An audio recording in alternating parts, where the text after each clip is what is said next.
৩০ জন মিলে একটি ব্যবসায় প্রতিষ্ঠান গঠন করা হয়েছে, কিন্তু এখানে মুনাফা প্রধান উদ্দেশ্য নয়। প্রধান উদ্দেশ্য হচ্ছে সদস্যদের অর্থনৈতিক কল্যাণ সাধন। ব্যবসায়টি কি? আসসালামু আলাইকুম, আমি সাইফ জাওয়াদ সামি, ঢাকা বিশ্ববিদ্যালয়ের ম্যানেজমেন্ট ডিপার্টমেন্ট থেকে তোমাদের সাথে আছি। আমি একটু আগে বললাম যে ৩০ জন মিলে একটি ব্যবসায় প্রতিষ্ঠান গঠন করা হয়েছে, যেখানে মুনাফা প্রধান উদ্দেশ্য নয়, প্রধান উদ্দেশ্য হচ্ছে অর্থনৈতিকভাবে কল্যাণ সাধন করা সদস্যদের। তাহলে এটি কি? এটি হচ্ছে সমবায় ব্যবসায়। সমবায় ব্যবসায় থেকে কিন্তু পরীক্ষায় প্রশ্ন আসে, কিন্তু শিক্ষার্থীরা অনেক সময় অংশীদারি ব্যবসায় এবং কোম্পানি সংগঠনের সাথে কিন্তু এটি গুলিয়ে ফেলে। তো আজকে আমরা সমবায় সমিতি নিয়ে কথা বলবো এবং বিস্তারিত আলোচনা করব এবং পরীক্ষায় যাতে কোনো সমস্যা না হয় সে ব্যাপারে কথা বলবো। তো আসো আমরা শুরু করি। প্রথমেই আমরা দেখি সমবায় সমিতি কি, সমবায় সমিতির ধারণা আমরা দেখব। সমবায় সমিতি কি যদি আমরা বুঝি তাহলে কি? কিছু লোকের স্বেচ্ছামূলক প্রতিষ্ঠান। কি? কিছু লোকের স্বেচ্ছামূলক প্রতিষ্ঠানকে বলা হয় সমবায় সমিতি। সমবায় সমিতি হচ্ছে কিছু লোকের স্বেচ্ছামূলক প্রতিষ্ঠান। তারপর প্রধান উদ্দেশ্য হচ্ছে অর্থনৈতিক কল্যাণ সাধন। কি? অর্থনৈতিক কল্যাণ সাধন, যেটি আমি আমার এই ক্লাসের শুরুতেই বলেছি যে সমবায় সমিতি প্রতিষ্ঠিত হয়েছে অর্থনৈতিক কল্যাণ সাধনের জন্য। তারপর কি? সাধারণত নিম্ন আয়ের সমমনা ও সমশ্রেণীর মানুষ এই সংগঠন গড়ে তোলেন। আমরা যদি বোঝার চেষ্টা করি আগের পয়েন্টে, অর্থনৈতিক কল্যাণ সাধন হচ্ছে সমবায় সমিতির সদস্যদের প্রধান একটি বৈশিষ্ট্য বা উদ্দেশ্য। তাহলে অর্থনৈতিক কল্যাণ সাধন কাদের বেশি প্রয়োজন? ধনিক শ্রেণীদের না উচ্চ মধ্যবিত্ত শ্রেণীদের? আসলে দুইটির কোনোটিই নয়। বেশি প্রয়োজন হচ্ছে নিম্ন আয়ের মানুষদের, কারণ তারা ভালোভাবে যদি বাঁচতে চায়, তার জীবনমান যদি ভালোভাবে উন্নত করতে চায়, তাহলে কিন্তু খুব ভালোভাবে একটি বাজার ব্যবস্থায় তারা অংশগ্রহণ করতে হবে। তো এখানে আমরা তাহলে বুঝলাম যে নিম্ন আয়ের সমমনা সমশ্রেণী মানুষ এই সংগঠন গড়ে তোলেন। তার মানে নিম্ন আয়ের মানুষের কিন্তু একটি খুবই বেশি প্রয়োজন এই সমবায় সমিতি, নিম্ন আয়ের মানুষের জন্য বেশি প্রয়োজন। তো আমরা এটি বুঝলাম। তারপর আমরা যদি দেখি সমবায় উপবিধি দ্বারা এই কাজের সীমা নির্ধারিত হয়। বাংলাদেশে যেমন একটি সংবিধান আছে যেটি মেনে চলতে হয়, ঠিক তেমনি সমবায় সমিতিরও কিন্তু একটি বিধি আছে, একটি বিধিমালা আছে, বলা চলে এক প্রকার সংবিধান। সেটি হচ্ছে সমবায় উপবিধি। কি? সমবায় উপবিধি। এই সমবায় উপবিধি কিন্তু সমবায় সমিতির একটি প্রধান দলিল, অন্যতম প্রধান দলিল। তো আমরা দেখলাম যে সমবায় সমিতি সম্পর্কে কিছু ধারণা নিলাম। এটি হচ্ছে স্বেচ্ছামূলক প্রতিষ্ঠান।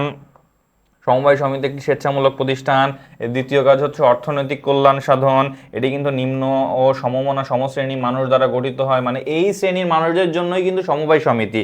তারপরে আমরা দেখি এটি উপবিধি দ্বারা পরিচালিত হয়। চারটি বিষয়, চারটি মৌলিক বিষয় এখানে তুলে ধরা হয়েছে এবং এই চারটি বিষয় কিন্তু তোমাদের এমসিকিউর জন্য খুবই গুরুত্বপূর্ণ। 1 মার্কের জ্ঞানমূলক প্রশ্নের জন্য কিন্তু এটি খুবই গুরুত্বপূর্ণ। তাহলে আমরা এটি বুঝলাম। তারপর আমরা যদি যাই যে সমবায় সমিতির ইতিহাস, আমরা এক মালিকানা পড়েছি, অংশীদারি পড়েছি, ওখানে আমরা একটি ইতিহাস দেখেছি। আসলে এক মালিকানা ব্যবসায়ের সীমাবদ্ধতাগুলো দূর করার জন্য কিন্তু বাকি ব্যবসাগুলো এসেছে, অংশীদারি ব্যবসা এসেছে। কিন্তু যে নিম্ন শ্রেণীর যে মানুষরা যারা আছে তাদের যে সমস্যা, এই সমস্যা সমাধানের জন্য, এই সমস্যা সমাধানের ক্ষেত্রে সমবায় সমিতি গঠিত হয়েছে। ইংল্যান্ডে আনুষ্ঠানিকভাবে কিন্তু সমবায় সমিতির প্রচলন শুরু হয়। তাঁত শিল্পের সাথে যারা জড়িত তাদের জীবনমান কিন্তু ভালোভাবে যাচ্ছিল না তখন, ঊনবিংশ শতাব্দীর শেষের দিকে। তো তার সেই সময়ে কিন্তু ওই তাঁত শিল্পের শ্রমিকরা মিলে আনুষ্ঠানিকভাবে কিন্তু সমবায় সমিতি শুরু করে। তো এটি তো গেল শেষ পর্যায়ের কথা। তাহলে প্রাথমিক যুগে কি? প্রাথমিক যুগে কিন্তু মানুষ একসাথে দলবদ্ধ হয়ে, সংঘবদ্ধ হয়ে বসবাস করত, একসাথে নিজেদের প্রয়োজন মেটাতো। তো ওইটা কিন্তু তখন একটি সমবায়ের ধারণা প্রাথমিক যুগ থেকেই আমরা পাই। তারপরে কি হলো? মধ্যযুগ আসলো। মধ্যযুগেও কিন্তু সমবায় সমিতি আরো ডেভেলপ করলো, মানে সমবায়ের যে কার্যক্রম, এই ধারণাটি কিন্তু আরো ডেভেলপ করলো। এবং আধুনিক যুগে এসে তো আনুষ্ঠানিকভাবে এই সমবায় সমিতি প্রতিষ্ঠান আকারে গড়ে উঠলো, ব্যবসা প্রতিষ্ঠান আকারে গড়ে উঠলো। তো আমরা এইগুলা নিয়ে এখন একটু বিস্তারিত কথা বলবো যে এইগুলো আসলে কি। প্রাথমিক যুগে অতি প্রাচীনকালে মানুষ দলবদ্ধভাবে বনে জঙ্গলে বসবাস করতো। আমি কিন্তু বলেছি সংঘবদ্ধভাবে বসবাস করতে, একই কথা, সংঘবদ্ধতা এবং দলবদ্ধতা। তারপর আমরা দেখছি যে বনে জঙ্গলে বসবাস করতো, তখন থেকেই তাদের মধ্যে সহযোগিতার মনোভাব গড়ে ওঠে। কি গড়ে ওঠে? প্রাথমিক যুগ থেকেই সহযোগিতার মনোভাব। এই সহযোগিতার মনোভাব যদি না থাকতো তাহলে কিন্তু এই পর্যন্ত এই পৃথিবী টিকতো না বা আসতো না। তারপর দেখি গড়ে ওঠে তারা একে অপরের সহযোগিতায় হিংস্র জীবজন্তু, শত্রুপক্ষ সহ প্রাকৃতিক প্রতিকূল অবস্থা মোকাবেলা করে টিকে থাকতো। মানে হিংস্র জীবজন্তুর কিন্তু একটি তখন যেহেতু মানুষ বন জঙ্গলে বাস করতো, এই সমস্যাটা তো ছিলই, শত্রু ছিল, তো এইগুলো কিন্তু মানুষ একত্রে এইগুলো মানে মোকাবিলা করতো। তারপর এভাবে আমরা যদি দেখি এভাবে সমাজ ব্যবস্থা গড়ে ওঠে এবং সভ্যতার বিকাশ হতে থাকে। সমাজ ব্যবস্থা এভাবে গড়ে ওঠে এবং সভ্যতা কিন্তু আস্তে আস্তে গড়ে ওঠে, যেটি আমি বলছি যে এই সহযোগিতার মনোভাবের কারণেই কিন্তু আজকের পৃথিবী এই পর্যায়ে পর্যন্ত এসেছে। তারপরে যদি আমরা দেখি মধ্যযুগ, মধ্যযুগে কি হয়? মূলত মধ্যযুগেই সমবায় ধারণা আত্মপ্রকাশ হয়। মানে কোন যুগে? মধ্যযুগেই কিন্তু সমবায় সমিতি মানে আনুষ্ঠানিক যে ধারণা সেটি কিন্তু শুরু হয়, আত্মপ্রকাশ হয়। সমবায় ধারণার আত্মপ্রকাশ কিন্তু মধ্যযুগেই হয়। আমরা আমরা যদি দেখি সমবায় ধারণার আত্মপ্রকাশ কিন্তু মধ্যযুগেই হয়। আচ্ছা, এরপরে যদি দেখি 1659 সালে, কত সালে? 1659 খ্রিস্টাব্দে আমেরিকায় প্রথম সমবায় আন্দোলন শুরু হয়। সমবায় আন্দোলন শুরু হয় মানে সমবায় মানে নিজেদের যে জীবনমান উন্নয়নের জন্য যে সমবায়, এটির প্রয়োজনীয়তা অনুভব করে কিন্তু নিম্ন শ্রেণী তৎকালীন মানুষজন এই কার্যক্রম শুরু করে সমবায়ের জন্য। সে সময় পিসি প্লগ বয় কৃষক, শ্রমিক ও নাবিকদের নিয়ে একটি অর্থনৈতিক সংস্থা গঠনের উদ্যোগ নেন। সমবায় ব্যবসা বা সমবায় সমিতি গঠনের জন্য যারা উদ্যোগ নেন তাদেরকে কিন্তু সমবায় উদ্যোক্তা বলা হয়। কি বলা হয়? সমবায় উদ্যোক্তা। এটা কিন্তু তোমাদের বইতে আছে। তারপর এই সংস্থার মূল উদ্দেশ্য ছিল উৎপাদিত পণ্যদ্রব্য সদস্যদের মধ্যে কেনাবেচা করা। সমবায়ের কিন্তু এটি একটি কাজ, মানে অর্থনৈতিক কল্যাণ সাধন তো এভাবেই হবে যে নিজেদের মধ্যে অল্প দামে, স্বল্প দামে বা উৎপাদন মূল্যে কিন্তু এই পণ্যদ্রব্য আদান প্রদান করা হতো। তো এই যে কেনা বেচা করা হতো আমরা বুঝলাম, এবং এর মুনাফা সদস্যদের মধ্যে বন্টন করা হতো। মুনাফাও কিন্তু সদস্যদের মধ্যে বন্টন করা হতো, ব্যবসায়িক কাজের অন্তর্ভুক্ত। তারপর অনেক প্রচেষ্টার পরও তখন সমবায়ের এই উদ্দেশ্য সফল হয়নি, যেহেতু মধ্যযুগ ছিল, অনেক কিছুর ঘাটতি ছিল, নীতিমালার ঘাটতি ছিল, মানুষের আগ্রহ আন্তরিকতারও কিন্তু তখন ঘাটতি ছিল। যেহেতু এটি মানে আনুষ্ঠানিকভাবে মধ্যযুগে যাত্রা শুরু করে, তখন মানে সমবায়ের প্রাথমিক যে সময়টা তখন কিন্তু আনুষ্ঠানিকভাবে শুরু হয়, এজন্য উদ্দেশ্য কিন্তু তখনও সফল হয়নি। এরপর তবে এ ধারণার ওপর ভিত্তি করে ইংল্যান্ড, ফ্রান্স সহ আরো কয়েকটি দেশে এই আন্দোলন শুরু হয়। ইংল্যান্ডে কিন্তু আনুষ্ঠানিকভাবে মানে আনুষ্ঠানিক প্রতিষ্ঠান হিসাবে কিন্তু শুরু হয়, এবং এই যে পিসি প্লগ বয় সে যেই কাজগুলো শুরু করেছিল সেটি কিন্তু আনুষ্ঠানিকভাবে সেই হাওয়া কিন্তু ফ্রান্স, ইংল্যান্ড সহ বিভিন্ন জায়গায় এটি পৌঁছে যায়। তো আমরা এরপরে দেখি, এরপরে হচ্ছে আধুনিক যুগ। আধুনিক যুগে কি হয়? সমবায়ের এই সময়কে নিম্নে বিভিন্ন পর্যায়ে ভাগ করা হয়। এখন তো আমরা আধুনিক যুগে বসবাস করছি, আধুনিক যুগ কিন্তু আরো আগে থেকে শুরু হয়েছে। তো এই ধারণাটা কিভাবে আসলো আমরা দেখি। শিল্প বিপ্লব যুগ। শিল্প বিপ্লব কত সালে হয়? শিল্প বিপ্লব ইন্টারমিডিয়েট স্টুডেন্ট হিসাবে তোমরা অবশ্যই জানবে, শিল্প বিপ্লব কিন্তু 1750 খ্রিস্টাব্দ থেকে 1850 খ্রিস্টাব্দে পর্যন্ত যে 100 বছর এর মধ্যে সংগঠিত হয় পর্যন্ত ইংল্যান্ড তথা সমগ্র ইউরোপে শিল্প বিপ্লব সংগঠিত হয়। রবার্ট ওয়েনের নামটা কিন্তু তোমরা মনে রাখবে, সামনে আসবে।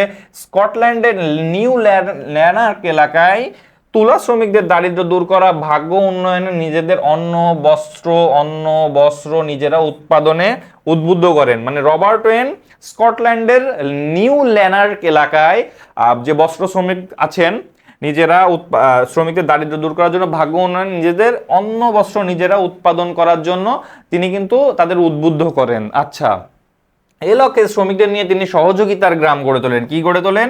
সহযোগিতার গ্রাম।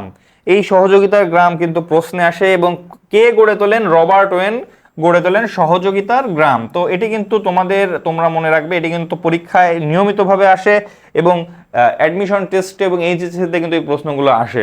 গড়ে তোলেন। আচ্ছা, এরপর এই জন্য রবার্ট ওয়েনকে সমবায় আন্দোলনের জনক বলা হয়। সমবায় আন্দোলনের জনক কাকে বলা হয়? রবার্ট ওয়েনকে বলা হয়। এই অধ্যায়টি অর্থাৎ সমবায় সমিতি অধ্যায় থেকে অনেকগুলো এমসিকিউ আসার মতো প্রশ্ন বা লেখা এখানে আছে, এজন্য এই অধ্যায়টি কিন্তু খুব ভালোভাবে তোমাদেরকে আত্মস্থ করতে হবে এবং পড়তে হবে। তো রবার্ট ওয়েনকে সমবায় আন্দোলনের জনক বলা হয়। তারপর 1844 সালের 21শে ডিসেম্বর ইংল্যান্ডের রসডেল নামক স্থানে, আমি কিন্তু বলেছি যে ইংল্যান্ডে আনুষ্ঠানিকভাবে প্রতিষ্ঠান আকারে শুরু হয়। 28 জন তাঁত শ্রমিকের 28 পাউন্ড পুঁজি নিয়ে প্রতিষ্ঠিত হয় রসডেল সমিতি। কোথায় কি প্রতিষ্ঠিত হয়? রসডেল সমিতি প্রতিষ্ঠিত হয়। কোথায় প্রতিষ্ঠিত হয়? ইংল্যান্ডে প্রতিষ্ঠিত হয়। কোথায়? ইংল্যান্ডে প্রতিষ্ঠিত হয়। আমরা দেখছি যে ইংল্যান্ডে এটি কিন্তু প্রতিষ্ঠিত হয় এবং আনুষ্ঠানিকভাবে বিশ্বের সর্বপ্রথম সমবায় সমিতি মনে করা হয়। বিশ্বের সর্বপ্রথম সমবায় যে আনুষ্ঠানিক সমবায় সমিতি কাকে মনে করা হয়? রসডেল সমিতিকে। কাকে? রচডেল সমিতিকে। রসডেল যে সমিতি আছে, 28 জন তাঁত শ্রমিক 28 পাউন্ড দিয়ে যে সমিতি গঠন করেছিল তাকে রচডেল সমিতি বলা হয়। এবং প্রথম আনুষ্ঠানিক সমবায় কি? প্রথম আনুষ্ঠানিক সমবায়। তো এটি কিন্তু খুবই গুরুত্বপূর্ণ, তোমাদের এমসিকিউতে এটি আসবেই ইনশাল্লাহ। তো তারপর আমরা যদি দেখি উপমহাদেশের সমবায় আন্দোলন কি? উপমহাদেশের সমবায় আন্দোলন কিন্তু ঊনবিংশ শতাব্দীর শেষ দিক থেকে কৃষকরা ব্যাপক ধরনের বা তৎকালীন সময়ে কিন্তু ঊনবিংশ শতাব্দীর লাস্টের দিক থেকে কৃষি খাত কিন্তু বিপর্যয়ের মুখে পড়ে। তৎকালীন ব্রিটিশ সরকার কিন্তু কৃষি ঋণ দেওয়ার জন্য একটি আইন প্রণয়ন করেন এবং এই আইনটি বাস্তবতা বা এই সমাজে যে বাস্তবতাগুলো আছে, অর্থনৈতিক বাস্তবতা, এটি পরীক্ষা করার জন্য কিন্তু দায়িত্ব দেওয়া হয় কয়েকজন সরকারি কর্মকর্তাকে। তো ফ্রেডরিক নিকলসন নামে সরকারি কর্মকর্তাকে, ইনি কিন্তু পরবর্তীতে কিন্তু সমবায় সমিতির যে ধারণা বা যে পরামর্শ, যে সুপারিশ তিনি কিন্তু করেন। তো আসো দেখি আমরা কিভাবে উপমহাদেশে সমবায় আন্দোলন শুরু হয়। সমবায় আন্দোলন ঊনবিংশ শতাব্দীর শেষের দিকে আমাদের এই উপমহাদেশে কৃষি বিপর্যয়, যেটি আমি বলেছি যে কি বিপর্যয়, কৃষি বিপর্যয়ের কারণেই কিন্তু উপমহাদেশে সমবায় আন্দোলন শুরু হয়। আচ্ছা, তারপর এই সমস্যা কাটিয়ে ওঠার জন্য ব্রিটিশ সরকার 1844 সালে কৃষকদের কৃষি ঋণ দেওয়ার লক্ষ্যে কৃষি ঋণ আইন, আমি তোমাদেরকে বলেছি যে কৃষি ঋণ আইন, এগুলো কিন্তু সবগুলো খুবই গুরুত্বপূর্ণ। আজকের ক্লাসটি কিন্তু খুবই গুরুত্বপূর্ণ একটি ক্লাস, প্রবর্তন করেন। কৃষকদের দেওয়া ঋণের কার্যকারিতা বাড়ানোর উপায় উদ্ভাবনের জন্য ব্রিটিশ সরকার উচ্চপদস্থ সরকারি কর্মকর্তা কে? উচ্চপদস্থ সরকারি কর্মকর্তা ফ্রেডরিক নিকলসন বিটস। আচ্ছা, তো এই যে তিনি কিন্তু এখানে তাকে কিন্তু দায়িত্ব দেওয়া হয়। তো এই যে প্রধান করে একটি কমিটি গঠন করেন। উক্ত কমিটি 1895 সালে কত সালে? 1895 সালে সমবায়ের পক্ষে, কিসের পক্ষে? সমবায়ের পক্ষে কিন্তু তাদের রিপোর্ট পেশ করেন। উক্ত রিপোর্টের সুপারিশ অনুযায়ী 1904 সালে উপমহাদেশে সর্বপ্রথম, কত সালে? 1904 সালে কিন্তু উপমহাদেশে সর্বপ্রথম সমবায় সমিতি আইন পাশ করা হয়। কত সালে উপমহাদেশে সর্বপ্রথম সমবায় সমিতি আইন পাশ করা হয়? 1904 সালে। বাংলাদেশে 2001 সালে সমবায় আইন কিন্তু মেনে চলা হয় এবং 2004 সালের সমবায় অধ্যাদেশ যেটি আছে সেটি কিন্তু মেনে চলা হয়। তো আমরা দেখছি যে 1904 সালে কিন্তু উপমহাদেশে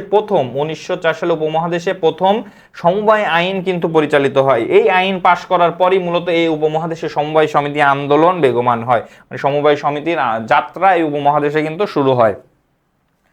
এইবার কিছু গুরুত্বপূর্ণ এমসিকিউ এর জন্য কিছু গুরুত্বপূর্ণ সালগুলো মনে রাখা লাগবে। 1912 সালে কোঅপারেটিভ সোসাইটিজ অ্যাক্ট জারি করা হয়। 1940 সালে কত সালে? 40 সালে বেঙ্গল কোঅপারেটিভ সোসাইটিজ অ্যাক্ট। 1942 সালে সমবায় নিয়মাবলী প্রণয়ন করা হয়। আজকের ক্লাসে আমরা যে পড়াগুলো পড়ছি এগুলো কিন্তু অনেক এমসিকিউ আসতে পারে। এই একটা স্লাইড থেকে কতগুলো এমসিকিউ আসতে পারে তোমাদেরকে আমি ধারণা দিই। কৃষি বিপর্যয় শুরু হয় কিন্তু ঊনবিংশ শতাব্দীর শেষের দিক থেকে। তারপরে কৃষি ঋণ আইন প্রবর্তন কারা করে বা ব্রিটিশ সরকার করে? কত সালে করে? 1844 সালে করে। তারপরে সরকারি যে কর্মকর্তা যিনি এটার রিপোর্টটা পেশ করেন তিনি কে? Friedrich Nicholson bits. তো তিনি আছেন। তারপরে 1895 সালে সমবায়ের পক্ষে তিনি রিপোর্ট পেশ করেন, এটি আছে। 6 নম্বরে আছে উপমহাদেশে সমবায় আইন কত সালে এটি চালু হয় সেটি আছে। 7 নম্বরে আছে এই যে সালগুলো আছে, 3টি সাল 7, 8 এবং 9। তো এই যে একটি মানে পার্ট থেকে, একটি লেসন থেকেই কিন্তু 10টি এমসিকিউ আসার মতো পড়া কিন্তু আমরা এখানে পড়ে ফেললাম। তো তারপরে আমরা তাহলে দেখলাম যে উপমহাদেশে সমবায় আন্দোলন কিভাবে শুরু হয় এবং কবে শুরু হয়। তারপরে সমবায় সমিতির বৈশিষ্ট্য, আমরা তো উপমহাদেশের বিষয়টি দেখলাম। তো এখন আমরা দেখব যে আসলে সমবায় সমিতি কি এবং বাংলাদেশের অবস্থা কি, এটি আমরা পরে আলোচনা করব। তো আমরা এখন দেখি সমবায় সমিতির বৈশিষ্ট্য কি। সমবায় সমিতি সকল ব্যবসায় প্রতিষ্ঠানের মতো এর কিছু লক্ষ্য আছে, কিছু উদ্দেশ্য আছে, কিছু কার্যক্রম আছে, নিবন্ধন পর্যায়ে আছে, আরও বেশ কিছু কার্যক্রম আছে। তো আমরা এখন বিস্তারিতভাবে একটু লক্ষ্য করি এখানে। তো প্রথমে কি আছে, সমবায় সমিতির বৈশিষ্ট্য কি? সমবায় সমিতির একটি লক্ষ্য আছে। লক্ষ্য কি? অর্থনৈতিক কল্যাণ সাধন আছে, গঠন আছে। মানে সমবায় সমিতিতে একটি পর্যায়ভাবে গঠন করতে হবে, আবেদনপত্র সংগ্রহ, তারপরে সেটি পূরণ, নিবন্ধন, কার্যারম্ভ, এরকম বিভিন্ন পর্যায়ে আছে। সদস্য সংখ্যা আছে। সমবায় সমিতিতে কিন্তু সর্বনিম্ন 20 জন সদস্য দিয়ে কাজ শুরু করতে হয়। 20 জন সদস্য দিয়ে কিন্তু কাজ শুরু করতে হয় সমবায় সমিতির। সদস্যদের কিভাবে কোন সদস্যরা কি কি কাজ করবেন, বা সদস্যদের কোন সদস্যদের প্রকৃতি, এবং উচ্চবিত্তদের জন্য আসলে সমবায় সমিতি যেভাবে কাজে লাগে না, যেভাবে নিম্নবিত্ত শ্রেণী মানুষের জন্য লাগে। সমবায় সদস্যদের প্রকৃতি, কেউ আছে জেলে, কেউ আছে উৎপাদক, কেউ আছে ভোক্তা, তো তাদের যে প্রকৃতি, তাদের প্রকৃতি তো আলাদা। তো এইগুলো কিন্তু সদস্যদের প্রকৃতি আলাদা আলাদা হবে। ব্যবস্থাপনা একটি কমিটি থাকবে। এই ব্যবস্থাপনা কমিটি কিন্তু সমবায় সমিতিকে পরিচালনা করবে। তো এই ব্যবস্থাপনা কমিটিতে কিন্তু খুব গুরুত্বপূর্ণ, সামনে আমরা এটি নিয়ে কথা বলবো। মূলধন সংগ্রহ, অবশ্যই সমবায় সমিতি পরিচালনা করার জন্য মূলধন সংগ্রহ করা লাগবে। আমরা যদি দেখি আধুনিক যুগে এখানে কিন্তু ওই যে 28 জন তাঁত শ্রমিক 28 পাউন্ড পুঁজি নিয়ে, এই পুঁজিটাই তো মূলধন, এই পুঁজিটাই তো সমবায় সমিতির মূলধন। আচ্ছা, তো এরপর আমরা যদি দেখি যে মূলধন সংগ্রহের পর কৃত্রিম ব্যক্তিসত্তার বিষয় আছে সমবায় সমিতিতে। একটি আইন দ্বারা পরিচালিত আছে, একটি বডি আছে। তো এটি কিন্তু আছে, এটি কিন্তু এক মালিকানার মতো ব্যবসায়ের মতো স্বাধীন ব্যক্তিসত্তা এখানে নয়। আচ্ছা, এরপর বৈশিষ্ট্যর পর বৈশিষ্ট্য, আমরা কিছু বৈশিষ্ট্য এখানে দেখলাম যেগুলো খুব সহজে বোঝা যাবে। এরপরে কিছু বৈশিষ্ট্য আমরা আলোচনা করব, যে বৈশিষ্ট্যগুলো তোমাদের পরীক্ষার জন্য খুবই খুবই গুরুত্বপূর্ণ। তোমাদের এমসিকিউ আসতে পারে, এবং তোমাদের সিকিউতে কিন্তু এই প্রশ্নগুলো আসতে পারে। সেটির মধ্যে অন্যতম একটি হচ্ছে যে মুনাফা বন্টন, মানে সমবায় সমিতির মুনাফা বন্টন কিভাবে হবে। এই মুনাফা বন্টন প্রক্রিয়ার একটি বড় কারণ হিসাবে টিকে থাকে হচ্ছে সমবায় সমিতি। মানে সমবায় সমিতি টিকে থাকার একটি বড় কারণ হচ্ছে মুনাফা বন্টন। বাংলাদেশে কিভাবে মুনাফা বন্টন করা হয় এবার দেখি। বাংলাদেশের সমবায় আইন 2001 অনুযায়ী, সমবায় আইন কত সালের? 1 অনুযায়ী, সমবায় আইন হচ্ছে 2001 অনুযায়ী সমবায় সমিতির অর্জিত মুনাফা সদস্যদের মধ্যে নিম্নোক্তভাবে সংরক্ষণ এবং বন্টন করা হয়। এইবার আমরা এইটা কিন্তু খুব মনোযোগ সহকারে দেখতে হবে, এবং আমি খুব সুন্দরভাবে বোঝানোর চেষ্টা করব তোমাদেরকে। তাহলে আমরা দেখি মুনাফা বন্টনের জন্য মুনাফা বা তহবিল যে বন্টন করতে হবে, তো এটা কিভাবে বন্টন করতে হবে 2001 সালে সমবায় আইন দ্বারা আমরা এটা কিন্তু বোঝার চেষ্টা করব। এখানে বলা হচ্ছে সংরক্ষিত বা সঞ্চিত তহবিলে ন্যূনতম 15% এটি দেওয়া লাগবে। সমবায় সমিতিতে কিন্তু একটি সংরক্ষিত তহবিল থাকতে হবে। এই তহবিলে যে মুনাফা অর্জিত হবে, যে মুনাফাটি আসবে, সেটি কিন্তু তার কিন্তু 15%, এটি কিন্তু সংরক্ষিত তহবিলে রাখতে হবে ন্যূনতম। এরপরে সমবায় উন্নয়ন তহবিল নামে একটি আছে, যেখানে চাঁদা হিসাবে 3% দিতে হবে। এগুলো কিন্তু দিতে হবে বাধ্যতামূলক। তারপর যা 2% প্রশিক্ষণ ও উদ্বুদ্ধ করার কাজে নিয়োজিত হবে। এই পার্ট থেকে কতগুলো এমসিকিউ আসতে পারে সেটা কিন্তু আমি লাস্টে তোমাদেরকে বলবো। তারপর উপবিধিতে উল্লেখ থাকলে বিভিন্ন উদ্দেশ্যে আরো সর্বোচ্চ 10% দেওয়া যেতে পারে। কিভাবে? ধরো ভোক্তা সমবায় সমিতিতে লাগছে না, উৎপাদক সমবায় সমিতিতে এই 10% লাগছে না, বাট যারা ঋণ নেয় তাদের কিন্তু 10% কুঋণ সঞ্চিতি রাখতে হয় তাদের প্রতিষ্ঠানে, তাদের সমবায় সমিতিতে। ওইটি কিন্তু উপবিধিতে উল্লেখ থাকতে হবে, এবং ওইটি যদি উপবিধিতে উল্লেখ থাকে তাহলে সর্বোচ্চ তারা কিন্তু 10% তারা কিন্তু রাখতে পারবেন, ওই যে 10%-এর কথা বলেছি। তারপর ঋণদানকারী বা অর্থায়নকারী সমবায়ের ক্ষেত্রে কুঋণ বা সন্দেহজনক ঋণ তহবিলে 10% সংরক্ষণ। তো এটা কিন্তু আমি একটু আগেই বললাম কানেক্টেড, বাট এটি আলাদাভাবে এখানে বিশেষভাবে বলা হয়েছে, এটি কিন্তু বলা প্রয়োজন আছে আলাদাভাবে যারা ঋণ দেয় তাদের জন্য। তো এরপর অবশিষ্ট মুনাফা সাধারণ সভায় সিদ্ধান্ত নিয়ে লভ্যাংশ আকারে সদস্যদের মাধ্যমে বন্টন করা যায়। এখন প্রশ্ন আসতে পারে, ভাই বন্টন কিভাবে করা হয়? তো একটি উদাহরণ তোমাদেরকে আমরা দিই। ভোক্তা সমবায় সমিতিতে কিভাবে বন্টন করা হয়, এটি কিন্তু ক্রয় অনুপাতে বন্টন করা হয়। তো তারপর এটি কিন্তু বিভিন্ন জায়গায় আমরা পাবো। সংরক্ষিত তহবিলে সর্বাধিক 50% সমবায়ের সমিতির ব্যবসায়িক কাজে বিনিয়োগ করা যায়। সর্বোচ্চ কত পার্সেন্ট? 50%। এটি কিসের? সংরক্ষিত তহবিলের। এই সংরক্ষিত তহবিলটা আসলে কি ভাই? সংরক্ষিত তহবিলটা কি? সংরক্ষিত তহবিল কিন্তু এই যে এইখানের, অর্থাৎ যে 15% আমি রাখছি তার ওই 15% সর্বোচ্চ 50% কিন্তু এই যে ব্যবসায়িক কাজে কিন্তু বিনিয়োগ করা যায়। কিসে বিনিয়োগ করা যায়? ব্যবসায়িক কাজে কিন্তু এটি বিনিয়োগ করা যায়। ওকে, তারপর আমরা তাহলে এখানে দেখলাম যে ব্যবসায়িক কাজে কি বিনিয়োগ করা যায়। তাহলে আমরা দেখি মানে এখানে কি কি এমসিকিউ আসতে পারে মুনাফা বন্টনের এই প্রক্রিয়া থেকে। এখানে তো সমবায় আইন, তো এখানে সমবায় আইন থেকে একটি আসবে। তো তারপর দেখি যে সংরক্ষিত বা সঞ্চিত তহবিলে ন্যূনতম কত পার্সেন্ট, 15%। তো এটা 2 নাম্বার। তারপরে এখান থেকে তিন আসবে। তারপরে এই যে কত পার্সেন্ট, 50% 4 নাম্বারে আসতে পারে। তারপরে এই যে ঋণদান সমবায় সমিতিকে কত পার্সেন্ট দেওয়া যায়, মানে কুঋণ বা সন্দেহজনক সঞ্চিতি কত পার্সেন্ট রাখবে, এটি আসতে পারে 5 নাম্বার। তো আমরা এখানে একটি উদাহরণ আকারে যদি তোমাদেরকে একটি দেখি যে ধরো 1 লাখ টাকা একটি সমবায় সমিতিতে কিন্তু তারা অর্জন করেছে, মানে মুনাফা অর্জন করেছে। এর থেকে বলা হয়েছে যে 1 লাখ টাকা থেকে তোমাকে এমসিকিউতে বলা হয়েছে যে কত পার্সেন্ট সংরক্ষিত বা সংরক্ষিত তহবিলে রাখা যাবে। তো তুমি তো জানো যে 15% রাখা যাবে। তাহলে এখানে কি তুমি হচ্ছে 15% করবা, 15% করবা। তো 15% হিসাবে লিখলে কি হয়, 1 লক্ষ টাকা গুণ 15%, 15/100। তো এখানে 2টা শূন্য কেটে গেলে কত হয়, 15, 1, 2, 3, 15,000 টাকা সে কিন্তু সংরক্ষিত সঞ্চিত তহবিলে রাখবে। তারপরে কত রাখবে, 3%। 3% কত, 1 লক্ষ 3% কত, 3,000 টাকা। তো যোগ 3,000 টাকা। আচ্ছা, এই 18,000 টাকা কিন্তু যদি 1 লক্ষ টাকা মুনাফা হয়, 18,000 টাকা কিন্তু এই দুইটা তহবিল আকারে কিন্তু রাখতে হবে। যদি সে ঋণ দেয়, ঋণ দিলে কিন্তু সেক্ষেত্রে আবার 10% কুঋণ সঞ্চিতি আছে, অর্থাৎ 10,000 টাকা সে কিন্তু তার কিন্তু আলাদাভাবে রাখতে হবে। যদি সে ধরো এটা হচ্ছে ঋণদান সমবায় সমিতি, তো এইখান থেকে কিন্তু আরো 10,000 টাকা সে কিন্তু রাখবে। তো 28,000 টাকা কিন্তু তার এই রাখা লাগতেছে। অর্থাৎ বাকি যে টাকা আছে, বাকি যে 72,000 টাকা আছে, সেটি কিন্তু সে কিন্তু মুনাফা বন্টন করবে সমবায় সমিতিতে অন্যান্য সদস্যদের মধ্যে সিদ্ধান্ত নিয়ে। ওকে, তারপর আমরা দেখি বৈশিষ্ট্যের মধ্যে আরেকটি আছে হচ্ছে তহবিল ব্যবহার। আমি যে তহবিলটা রাখলাম, সংরক্ষিত তহবিল বা তহবিলগুলো রাখছি, এই তহবিলগুলো আমি কিভাবে ব্যবহার করব। তো এই তহবিল ব্যবহারের এখানে দেখি সমবায় সমিতি বিধিমালা। আচ্ছা, আমি একটু আগে বলেছিলাম অধ্যাদেশ, আসলে ওটি অধ্যাদেশ নয়, ওটি হচ্ছে সমবায় সমিতি বিধিমালা 2004। সমবায় সমিতি বিধিমালা 2004 অনুযায়ী বিধি 82 অনুযায়ী সমবায় সমিতির সংরক্ষিত তহবিল নিম্নোক্তভাবে সমিতির ব্যবসায়িক কাজে ব্যবহার করা যাবে। কিভাবে ব্যবসায়িক কাজে ব্যবহার করা যাবে সেগুলো আমরা দেখি। সমিতির নিজস্ব মূলধন ঋণকৃত মূলধনের চেয়ে কম হলে তহবিলের সর্বোচ্চ 25%। মানে ব্যবসায়িক কাজে সংরক্ষিত তহবিলে কত পার্সেন্ট ব্যবহার করা যাবে সেটি আমরা দেখি। যদি ঋণকৃত মূলধনের চেয়ে যদি ঋণকৃত মূলধনের চেয়ে কম হয়, তাহলে 25% কিন্তু ব্যবহার করা যাবে। আচ্ছা, সমিতির নিজস্ব মূলধন ঋণকৃত মূলধনের সমান বা বেশি হলে কত পার্সেন্ট ব্যবহার করা যাবে, 50% ব্যবহার করা যাবে। আচ্ছা, দেখি এরপর সমিতির ঋণকৃত মূলধন না থাকলে তহবিলের সর্বোচ্চ 100%ই ব্যবহার করা যাবে। মানে সমিতির কোনো ঋণ নাই, একটা উৎপাদক সমবায় সমিতি বা একটি বিক্রয় সমবায় সমিতি, তার কোনো ঋণ নাই, সে কিন্তু ওই 100% যে সংরক্ষিত তহবিল আছে সেটি কিন্তু সে ব্যবহার করতে পারবে। যদি ঋণ থাকে, ঋণ যদি মূলধনের থেকে বেশি হয়, তাহলে কিন্তু ওটি 25%, অর্থাৎ নিজস্ব মূলধন ঋণকৃত মূলধনের চেয়ে কম হলে, মানে নিজস্ব মূলধন ঋণকৃত মূলধনের চেয়ে কম, মানে ঋণকৃত মূলধন তো বেশি, তো ওইটা হলে 25%।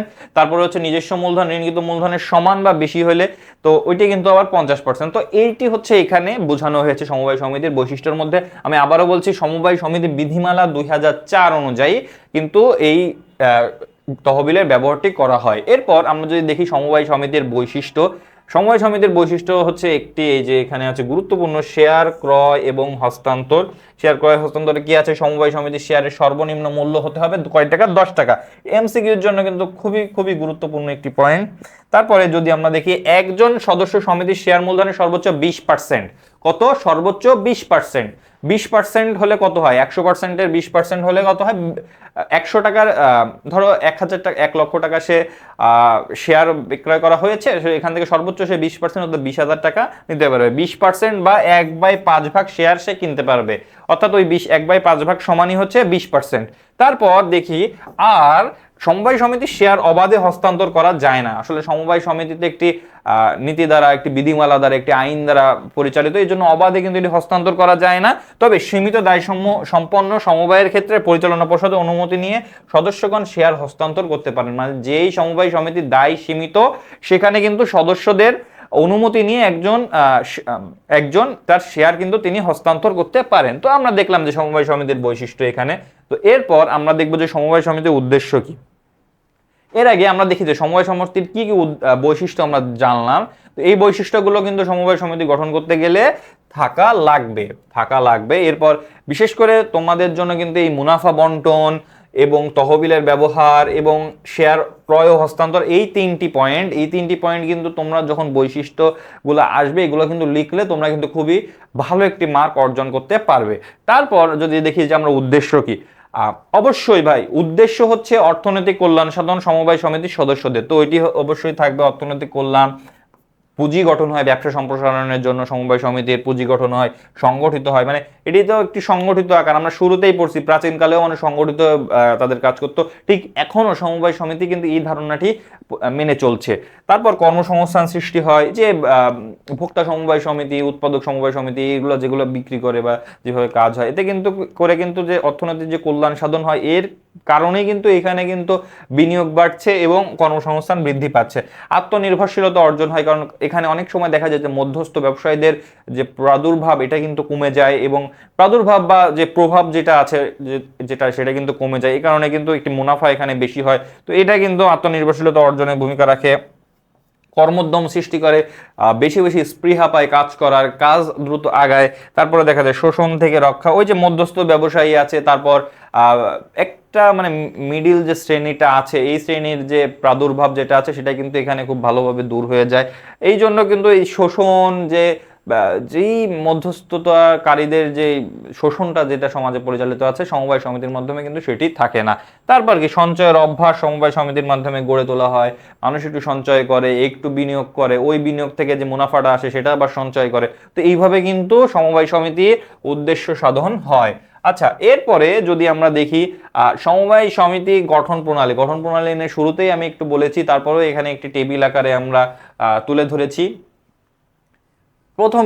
প্রথমে যদি 1 নম্বরে দেখি সমবায় সমিতি প্রথমে হচ্ছে উদ্যোগ গ্রহণ করতে হবে, যেটি সকল ধরনের ব্যবসার ক্ষেত্রেই এটি প্রয়োজন। উদ্যোগ গ্রহণের পরে কি নিবন্ধন পর্যায়ে তোমার নিবন্ধনের কাজগুলো করতে হবে, আবেদনপত্র সংগ্রহ, সেগুলো পূরণ, সমবায় সমিতির যে সদস্যরা যারা আছেন তাদেরকে দিয়ে ওই স্বাক্ষর, এই কাজগুলো কিন্তু এখানে করতে হবে। তারপরে কি নিবন্ধনের জন্য নিবন্ধকের কাছে যেতে হবে, নিবন্ধক যদি 60 দিনের মধ্যে তিনি সিদ্ধান্ত জানাবেন, 30 দিনের মধ্যে যদি কোনো কাগজে অসঙ্গতি দেখা যায় সেটি জানাবেন।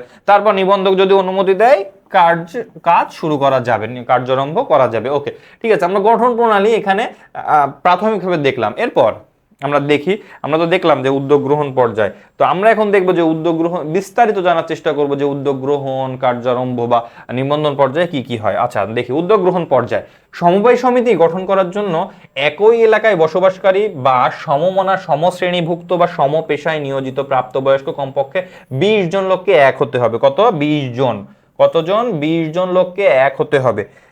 একটি বিষয় আমরা বলেছি যে নিম্ন শ্রেণী মানুষরা এটি করেন, তবে শুধুমাত্র নিম্ন শ্রেণীর মানুষ যে সমবায় সমিতি গঠন করবেন এরকম না, অন্যান্য বিভিন্ন শ্রেণীর মানুষ আছেন যারা উচ্চবিত্তরাও আছেন। উচ্চবিত্তরা কি মালিক সমবায় সমিতি তারা করতে পারেন, এগুলো করতে পারেন নিজেদের অর্থনৈতিক কল্যাণ সাধনের জন্য, তবে শুধুমাত্র এটি সমবায় সমিতি প্রাথমিকভাবে নিম্ন শ্রেণীর মানুষের জন্য হলেও এটি কিন্তু সার্বিকভাবে সবাই এর অংশ হতে পারবেন। যদি দেখি, এটি এখানে বলা হয়েছে যে সমবায় সমিতি গঠন করার লক্ষ্যে একই এলাকার বসবাসকারী বা সমশ্রেণীভুক্ত মানে একই শ্রেণীভুক্ত একই পেশার ডাক্তারদের সংগঠন থাকতে পারে, বা বিভিন্ন ধরনের ইঞ্জিনিয়ারদের সংগঠন থাকতে পারে, বা বিভিন্ন কিছু থাকতে পারে সমমনা, এভাবে 20 জন লোককে নিয়ে, কতজন? কমপক্ষে 20 জন লোক নিয়ে কিন্তু সমবায় সমিতি শুরু করতে হবে, 20 জনের কম নিলে কিন্তু হবে না। এরপর উদ্যোক্তাগণকে তাদের নিজেদের মধ্য থেকে কমপক্ষে 6 এবং সর্বোচ্চ 12 জন নিয়ে, 12 জন সদস্য নিয়ে, কতজন?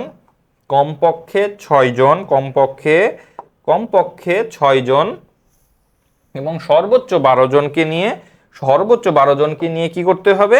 একটি অস্থায়ী ব্যবস্থাপনা কমিটি গঠন করতে হবে। কত? সর্বনিম্ন 6 এবং সর্বোচ্চ 12 করতে হবে। উক্ত কমিটির সদস্যদের মধ্যে গুরুত্বপূর্ণ পদগুলো এখানে আছে।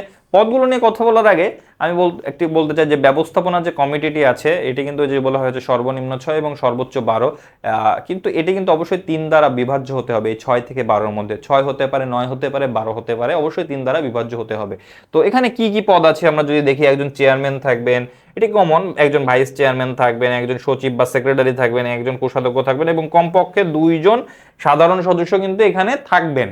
এটি কিন্তু থাকতে হবে, কমপক্ষে 2 জন সাধারণ সদস্য ম্যান্ডেটরি থাকতে হবে, এবং এটি আমরা কিন্তু উদ্যোগ গ্রহণ পর্যায়ে আমরা দেখছি। তারপরে আমরা যদি দেখি উদ্যোগ গ্রহণে উল্লেখিত কমিটির মোট সদস্য সংখ্যা 3 দ্বারা, যেটি আমি আগেই কিন্তু বললাম যে 3 দ্বারা বিভাজ্য হতে হবে, অর্থাৎ 6, 9 কিংবা 12 সদস্য বিশিষ্ট কমিটি হতে হবে, যেটি আমি কিন্তু একটু আগেই তোমাদের সামনে এটা আমি বললাম।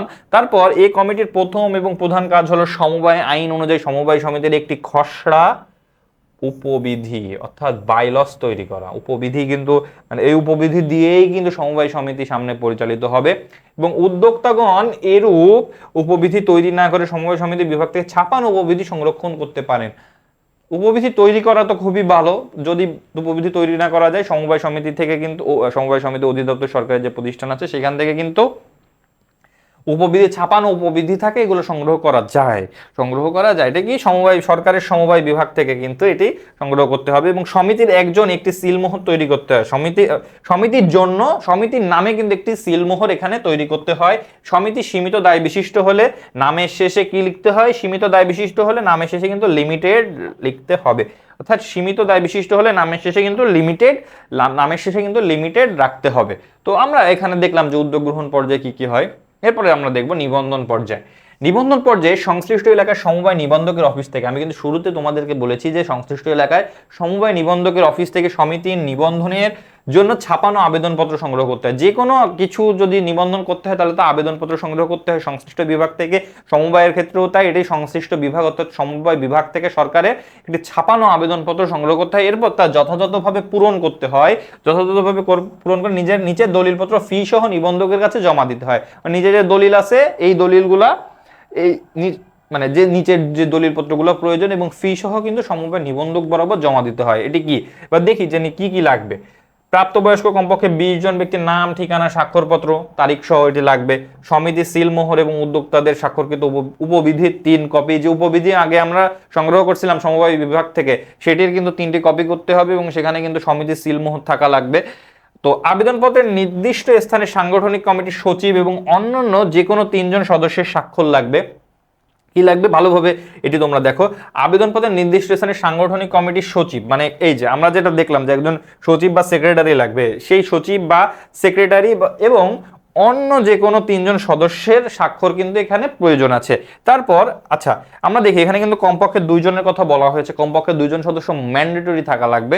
আচ্ছা এরপর আমরা দেখি 3 জন সদস্যের স্বাক্ষর।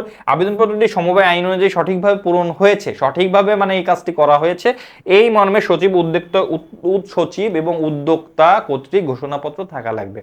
এখানে কিন্তু একটি সমবায় উদ্যোক্তা থাকে, যেটি আমি শুরুতেই তোমাদেরকে বলেছি, যিনি সমবায় প্রতিষ্ঠার জন্য উদ্যোগ গ্রহণ করেন, এবং যিনি সচিব আছেন সেই সচিবের স্বাক্ষর, এবং তারা কিন্তু এখানে একটি ঘোষণা করতে হবে যে এটি একটি সমবায় সমিতি প্রতিষ্ঠা হতে চলেছে। তারপর নিবন্ধন পর্যায়ের পরে দেখি সমিতির নিবন্ধক আবেদনপত্র ট্রেজারি চালান এবং এর সাথে সংযুক্ত কাগজপত্র পরীক্ষা করে সন্তুষ্ট হলে সমিতির নিবন্ধক আচ্ছা আবেদনপত্র পাওয়ার 60 দিন, যেটি আমি একটু আগে বলেছি যে এখানে যদি দেখি সমিতির নিবন্ধক মানে কি, যিনি সমিতিকে নিবন্ধন দান করেন, রেজিস্ট্রেশন দেন। তবে নিবন্ধক কিন্তু অবশ্যই সরকারি হতে হবে, নিবন্ধক কিন্তু সরকারিভাবে তিনি কিন্তু নিবন্ধনের কাজ করেন। আচ্ছা তো দেখি আবেদনপত্র ট্রেজারি চালান এবং সাথে সংযুক্ত কাগজপত্র পরীক্ষা করে সন্তুষ্ট হলে আবেদনপত্র পাওয়ার 60 দিনের মধ্যে, যেটি কিন্তু আমি তোমাদেরকে ক্লাসের শুরুর দিকে আমি বলেছি যে 60 দিনের মধ্যে সমিতিটিকে নথিভুক্ত করেন। কি করেন? নথিভুক্ত করেন। অবশ্য প্রয়োজনীয় তথ্য এবং কাগজপত্রের ঘাটতি থাকলে নিবন্ধক 30 দিন, কতদিন? 30 দিনের মধ্যে সেগুলো তলব করে এবং যাচাই করতে পারেন। কি করতে পারেন? যাচাই করতে পারেন। এরপর নিবন্ধনের স্বীকৃতি হিসাবে নিবন্ধক উপবিধি স্বাক্ষর এবং সিল প্রদান করেন। মানে নিবন্ধন যে স্বীকৃতি দিতে হবে, তো তিনি কিন্তু সেখানে উপবিধিতে স্বাক্ষর করেন এবং সিল প্রদান করে দেন। ওকে, তারপরে নিবন্ধন নাম্বার সহ 2 কপি নিবন্ধনপত্র ইস্যু করেন, মানে রেজিস্ট্রেশন পেপারও কিন্তু তিনি 2 কপি ইস্যু করেন নিবন্ধনের নাম্বার সহ। এবার নিবন্ধনপত্র পাওয়ার পর নিবন্ধন প্রক্রিয়ার সমাপ্তি ঘটে। কি হয়? নিবন্ধন প্রক্রিয়ার সমাপ্তি ঘটে। তো আমরা এখানে একটু যে সামারি দেখি। সামারি হচ্ছে প্রথমে আবেদনপত্র সংগ্রহ করতে হবে এবং এখানে স্বাক্ষর এবং ফিসের ব্যাপার আছে, এবং কমপক্ষে 20 জন ব্যক্তির নাম, ঠিকানা, স্বাক্ষর লাগবে। একটি পর্যায়ে একটি কিন্তু দলিলপত্র লাগবে, সেখানে কিন্তু এগুলো এখানে বলা হয়েছে সেগুলা। তারপরে নিবন্ধকের কাছে যেতে হবে, নিবন্ধক কিন্তু এগুলো রেজিস্ট্রেশন করবেন, 60 দিনের মধ্যে তিনি ঘোষণা করবেন। কোনো কাগজপত্রের ঘাটতি থাকলে 30 দিনের মধ্যে জানাবেন, এবং শেষে কিন্তু 2টা রেজিস্ট্রেশন পেপার অর্থাৎ নিবন্ধনপত্র এখানে দিবেন। এছাড়াও তিনি কিন্তু স্বাক্ষর, উপবিধিতে স্বাক্ষর এবং সিল প্রদান করবেন। তো আমরা নিবন্ধন পর্যায়ে এখানে দেখলাম। এরপরে আমরা দেখি কার্যারম্ভ পর্যায়ে। কার্যারম্ভ পর্যায়ে কি আছে? নিবন্ধকের কাছ থেকে নিবন্ধনপত্র পাওয়ার পর সমবায় সমিতি নিবন্ধিত প্রতিষ্ঠান হিসাবে আইনগত ভিত্তি কি লাভ করেন? আইনগত ভিত্তি লাভ করেন বা অস্তিত্ব লাভ করেন, ঠিক আছে। এরপর নিজ নাম বা সিল ব্যবহার করে এর সব ধরনের অর্থনৈতিক এবং সামাজিক কাজ কিন্তু সমবায় সমিতি শুরু করতে পারেন। ওকে, কার্যারম্ভের মধ্য দিয়ে সমিতির গঠনতন্ত্র সব আনুষ্ঠানিকতার সমাপ্তি হয়। গঠন সংক্রান্ত সকল আনুষ্ঠানিকতার কিন্তু সমাপ্তি হয়, মানে আমরা যে গঠনটা আসলে করতে চাচ্ছি, যে গঠন প্রণালী, এই কার্যারম্ভ কাজ শুরু করার মাধ্যমে কিন্তু এই সব কাজের কিন্তু পরিসমাপ্তি হয়, পরিসমাপ্তি কিন্তু হয়। ওকে ওকে, এরপর তাহলে আমরা দেখলাম যে আসলে নিবন্ধন কিভাবে হয়, কার্যারম্ভ কিভাবে হয়। এরপরে দেখবো যে আমরা তো আসলে এতক্ষণ তোমাদের সামনে উপবিধি নিয়ে কথা বললাম অনেক কিছু। এখানে উপবিধিতে নিবন্ধক সাইন করেন বা অনেক কিছুই হয়, তো উপবিধি অনুযায়ী তো সমবায় সমিতি পরিচালিত হয়। তো এখন আমরা দেখবো যে আসলে উপবিধি কি। উপবিধি কিন্তু সংগঠন অর্থাৎ সমবায় সমিতি পরিচালনার মূল দলিল। এই উপবিধি কিন্তু মেনে চলতে হবে অবশ্যই। তো উপবিধিতে কি আছে? যে দলিলে সমবায় সমিতির পরিচালনা নিয়ন্ত্রণ সংক্রান্ত যাবতীয় নিয়ম কানুন, পরিচালনা এবং নিয়ন্ত্রণ সংক্রান্ত যাবতীয় নিয়ম কানুন থাকে, তাকে সমবায় সমিতির কি বলে? উপবিধি বলে। কি বলে? সমবায় সমিতির উপবিধি বলে। আচ্ছা, উপবিধি কাকে বলে? এটি কিন্তু তোমাদের পরীক্ষায় আসবে আসবে আসবে তোমাদের সমবায় সমিতি থেকে প্রশ্ন আসলেই কিন্তু উপবিধি থেকে এখানে প্রশ্ন আসে। তো এই উপবিধি কি, এটি কিন্তু খুব ভালোভাবে এখানে জানতে হবে। উপবিধি খুব ভালোভাবে আত্মস্থ করতে হবে উপবিধি কি। এরপর এটি সমবায়ের অন্যতম প্রধান দলিল। আমি 2-3 বার বলেছি যে সমবায়ের অন্যতম প্রধান দলিল কি? উপবিধি। কি? উপবিধি। সমবায়ের অন্যতম প্রধান দলিল হচ্ছে উপবিধি। উপবিধিকে ইংরেজিতে বলা হয় বাইলস। ওকে, এরপর আমরা যদি দেখি যে যে কোনো কাজ সমিতির জন্য, আচ্ছা, এর বাইরে মানে উপবিধিতে যে কাজ নেই এর বাইরে যে কোনো কাজ করাই কিন্তু সমিতির সদস্যদের জন্য, কাদের জন্য? সমিতির সদস্যদের জন্য কিন্তু বেআইনি বা বৈধ না, এটা কিন্তু বৈধ না। উপবিধিতে উল্লেখ নেই এমন কোনো বিষয় উদ্ভব হলে তার সমবায় নিবন্ধকের অনুমতি নিয়ে সমবায় আইন ও বিধিমালা অনুযায়ী নিষ্পত্তি করতে হয়। সমবায় আইন হচ্ছে 2001 সালে বাংলাদেশের, এবং 2004 সালে হচ্ছে সমবায় বিধিমালা। উপবিধি যদি কোনো ধারা চেঞ্জ করতে হয় বা কিছু করতে হবে, এর বাইরে যদি কিছু সংগঠিত হয়, এক্ষেত্রে কিন্তু নিবন্ধকের অনুমতিপত্র এখানে প্রয়োজন। তো আমরা এটি দেখলাম যে আসলে উপবিধি কি এবং এটির যে অন্যতম প্রধান দলিল, এবং এখানেও উপবিধির ধারা চেঞ্জ করতে হলে বা কোনো ঘটনার আবির্ভাব হলে এটি কিন্তু নিবন্ধকের অনুমতি কিন্তু এখানে অবশ্যই প্রয়োজন হয়। ওকে, এবং এটি কিন্তু সমবায় আইন ও বিধিমালা দ্বারা মেনে চলতে হবে। এরপর সমবায় সমিতির কিছু উপবিধি আমি তোমাদের সামনে এনেছি। এই উপবিধিগুলা তোমরা জেনে রাখতে পারো। উপবিধি হচ্ছে সমবায় সমিতির নিবন্ধিত কার্যালয়ের পূর্ণ নাম, ঠিকানা, নিবন্ধিত হওয়ার নাম্বার, নিবন্ধন নাম্বার অর্থাৎ রেজিস্ট্রেশন নাম্বার। এরপরে হচ্ছে নিবন্ধিত হওয়ার তারিখ, সমবায় সমিতির উদ্দেশ্য, কাজের এলাকা, সদস্য হওয়ার যোগ্যতা, শর্তাবলী, সদস্যদের অপসারণ, সদস্য পদ, সমিতির শেয়ার মূলধনের পরিমাণ, শেয়ার মূলধনের সংখ্যা এবং মুনাফা কিভাবে বণ্টিত হবে এটি কিন্তু উপবিধি বলা হয়। সদস্যদের মাসিক চাঁদা, সঞ্চয় আমানত সৃষ্টির পদ্ধতি, তারপরে হচ্ছে পরিচালকদের দায়িত্ব, কর্তব্য, ক্ষমতা প্রভৃতি। এছাড়াও আরো অন্য অনেক ধারা আছে যেগুলা উপবিধিতে থাকে। ওকে, তাহলে আমরা দেখলাম যে উপবিধির কিন্তু একটি প্রক্রিয়া আমরা এখানে দেখলাম। এরপর আমরা যদি দেখি যে সমবায়ের শ্রেণী বিভাগ, আসলে আমরা যে সমবায় সমিতি সম্পর্কে জানলাম, বুঝলাম, শুরু থেকে আমরা কিন্তু সমবায়ের বিভিন্ন কিছু আমরা আলোচনা করলাম, উদ্দেশ্য, গঠন, তারপরে হচ্ছে লক্ষ্য। তো আমরা এখন দেখব যে আসলে সমবায়ের কি কি শ্রেণী বিভাগ আছে, সমবায়ের শ্রেণী বিভাগগুলো কি কি। সমবায়ের শ্রেণী বিভাগের মধ্যে আছে সদস্যদের প্রকৃতির ভিত্তিতে সমবায় শ্রেণী বিভাগ থাকবে, দায়ের ভিত্তিতে থাকবে, উদ্দেশ্যের ভিত্তিতে থাকবে, সাংগঠনিক স্তরের ভিত্তিতে থাকবে, কার্যের প্রকৃতির ভিত্তিতে থাকবে। তো এই হেডলাইনগুলো আমরা একটু তোমাদেরকে বোঝাই যে কোনগুলা কি। সদস্যদের প্রকৃতি মানে একজন উৎপাদক, একজন ভোক্তা, তিনি কিন্তু এখানে সদস্যদের প্রকৃতি অনুযায়ী কিন্তু তিনি কাজ করবেন, মানে তার একটি সদস্য হিসাবে তিনি এখানে কিভাবে সুবিধা গ্রহণ করবেন সেটা কি সেভাবে হতে পারে। দায় অর্থাৎ লায়াবিলিটিস এর মাধ্যমে দায় কি সসীম হবে না অসীম হবে, তার মাধ্যমেও কিন্তু এখানে সমবায় সমিতি গঠিত হয়। উদ্দেশ্য কি হয়? ক্রয় বিক্রয়, ঋণদান সহ অনেক উদ্দেশ্যে কিন্তু এগুলো গঠিত হয়। তো এখানে এগুলো আছে। সাংগঠনিক স্তরের ভিত্তিতে সাংগঠনিক কি প্রাথমিক আছে, প্রাথমিক আছে, কেন্দ্রীয় আছে, জাতীয় আছে, মিশ্র আছে। মিশ্রতে কি হয়? মিশ্র সমবায় সমিতিতে হচ্ছে সাধারণ সদস্যও থাকে, আবার কেন্দ্রীয়, জাতীয় বা এই কেন্দ্রীয় যে সমবায় সমিতিগুলো আছে এইগুলো কিন্তু এখানে থাকে। তারপর কার্যের প্রকৃতির ভিত্তিতে আছে কৃষি সমবায় সমিতি আছে, অকৃষি সমবায় সমিতি আছে। তো আমরা এখন একটু ভিতরে যে দেখি যে আসলে এগুলা কি। উৎপাদক সমবায় সমিতি কি? উৎপাদক সমবায় সমিতি কি? আমরা যদি দেখি উৎপাদক সমবায় সমিতি কি, আমি যদি সংক্ষেপে লিখি উৎপাদক সমিতি হিসাবে যদি লিখি, সবগুলো সমবায় সমিতি যারা উৎপাদন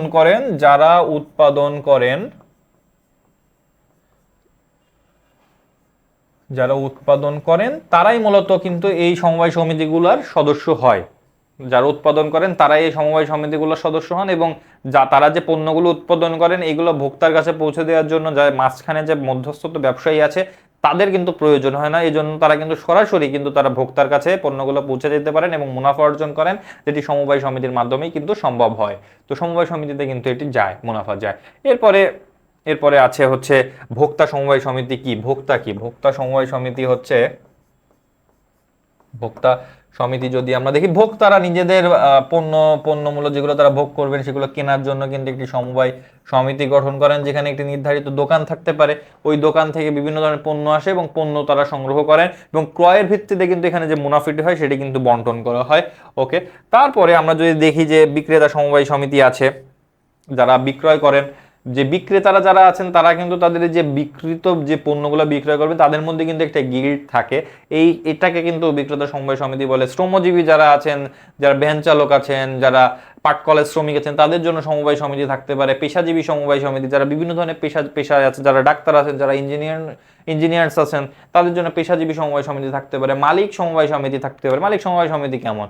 আবাসন মালিক যারা আছেন, একটি বিল্ডিং মালিক, বিল্ডিং এ যে ফ্ল্যাটগুলো আছে, এই ফ্ল্যাটগুলোর যারা মালিক আছেন তাদেরকে নিজস্ব স্বার্থ আদায়ের জন্য, খরচের বিষয়গুলো এইগুলো দেখাশোনা করার জন্য, বা যে ফ্ল্যাটগুলো বিক্রি হয় এইগুলোর ব্যাপারে কিন্তু মালিক সমবায় সমিতি কিন্তু এখানে কাজ করে। মালিক সমবায় সমিতির কথা যদি আমি একটু উল্লেখ করি, মালিক সমবায় সমিতি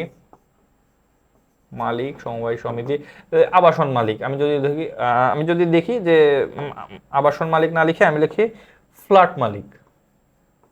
এখানে ফ্ল্যাট মালিক আছেন, তারা কিন্তু এখানের এগুলার মালিক হতে পারেন। দোকান মালিক সমিতি আছে, বাস মালিক সমিতি কিন্তু তারা কিন্তু এই যে মালিক সমবায় সমিতি আছে তার মধ্যে তারা কিন্তু অন্তর্ভুক্ত থাকে। এরপরে আমরা যদি দেখি দায়ের ভিত্তিতে, আমরা কিন্তু একটু আগে দেখেছি যে যাদের দায় সসীম, তারা সীমিত দায়, যেই সমিতির কিন্তু দায় সীমিত তাদেরকে কিন্তু সসীম দায় সম্পন্ন যে দায়ের ভিত্তিতে কিন্তু সমবায় সমিতি আছে, এবং এর সাথে কিন্তু অবশ্যই লিমিটেড লিখতে হবে। কি লিখতে হবে? এর সাথে কিন্তু অবশ্যই লিমিটেড লিখতে হবে। আচ্ছা, সসীম দায় যে সমিতি আছে, সসীম দায় সমিতি নামের সাথে কিন্তু অবশ্যই লিমিটেড লিখতে হবে। ওকে, এরপরে আমরা দেখি যে এরপর দায়ের ভিত্তিতে আমরা শেষ করলাম, এবং অসীম দায় যেগুলো দায়, যারা যে মূলধন সরবরাহ করেন ওই মূলধনের উপরও আরো অনেক দায় তাদেরকে কিন্তু বেয়ার করতে হয়। এবং উদ্দেশ্যের ভিত্তিতে কি আছে? ক্রয় করার উদ্দেশ্যে আছে। ক্রয় যারা করেন, যারা ক্রেতা আছেন, মানে ভোক্তা তো এক প্রকার আলাদা হচ্ছে সদস্যদের প্রকৃতি, এবং এখানে হচ্ছে উদ্দেশ্য যে পণ্যগুলো ক্রয় করেন, অনেকেই তো অনেক শ্রেণী মানুষ, শুধু ভোক্তা ব্যতীত অনেক শ্রেণী মানুষ কিন্তু পণ্য ক্রয় করেন। এই ক্রয়গুলো যদি ভালোভাবে উদ্দেশ্যের সাথে ম্যাচ হয়, অর্থনৈতিকভাবে তারা যদি সফল হতে পারেন, এখানে লাভবান হতে পারেন, এই জন্য কিন্তু ক্রয় সমবায় সমিতি আছে। বিক্রয় সমবায় সমিতিও এখানে আছে। ঋণদান সমবায় সমিতি আছে, যেখান থেকে ঋণ দেওয়া হয়। বীমা সমবায় সমিতি আছে, বীমাকরণের কাজ করা হয়। আবাসিক সমবায় সমিতি আছে। এগুলা একে অপরের সাথে একটু একটু ম্যাচ করলেও এগুলা কিন্তু উদ্দেশ্যের ভিত্তিতে এবং সদস্যদের প্রকৃতির ভিত্তিতেও কিন্তু আলাদা হয়। এরপরে আবাসিক মালিক সমবায় সমিতির সাথে কিন্তু এখানে অবশ্য মালিক সমবায় সমিতির যে ফ্ল্যাট মালিক সমবায় সমিতি আছে এগুলোর সাথে কিন্তু অনেকটাই কানেক্টেড।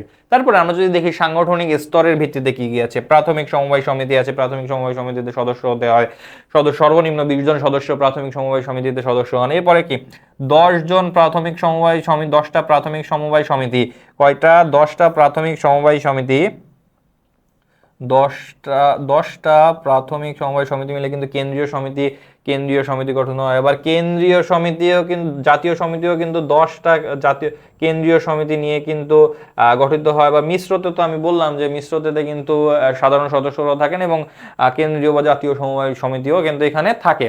আচ্ছা, এরপরে কি দেখি কার্যের ভিত্তিতে কৃষি সমবায় সমিতি আছে। বাংলাদেশ যেহেতু কৃষি প্রধান দেশেও কিন্তু কৃষি সমবায় সমিতি আছে, এবং অকৃষি যে পণ্যগুলো আছে বা যে ক্ষেত্রগুলো আছে সেগুলো নিয়েও কিন্তু কার্যের প্রকৃতির ভিত্তিতে সমবায় সমিতি গঠিত হয়। তো আমরা এখানে দেখলাম। তারপরে আমরা যদি একটু ধারণা নিই উৎপাদক সমবায় সমিতি নিয়ে, কয়েকজন ক্ষুদ্র বা সমজাতীয় পণ্য উৎপাদনকারী যৌথভাবে পণ্য উৎপাদনের জন্য স্বেচ্ছায় একত্রিত হয়ে যে সমবায় প্রতিষ্ঠান গড়ে তোলেন তাকে উৎপাদক সমবায় সমিতি বলে। এক্ষেত্রে সদস্যরা মূলধন সংগ্রহ করে উৎপাদন পরিচালনা এবং পণ্য বাজারজাতকরণ করে থাকেন। কারা করে থাকেন? ওই সদস্যরাই কিন্তু পণ্য বাজারজাতকরণ করে থাকেন, যেটি আমি একটু আগে বললাম।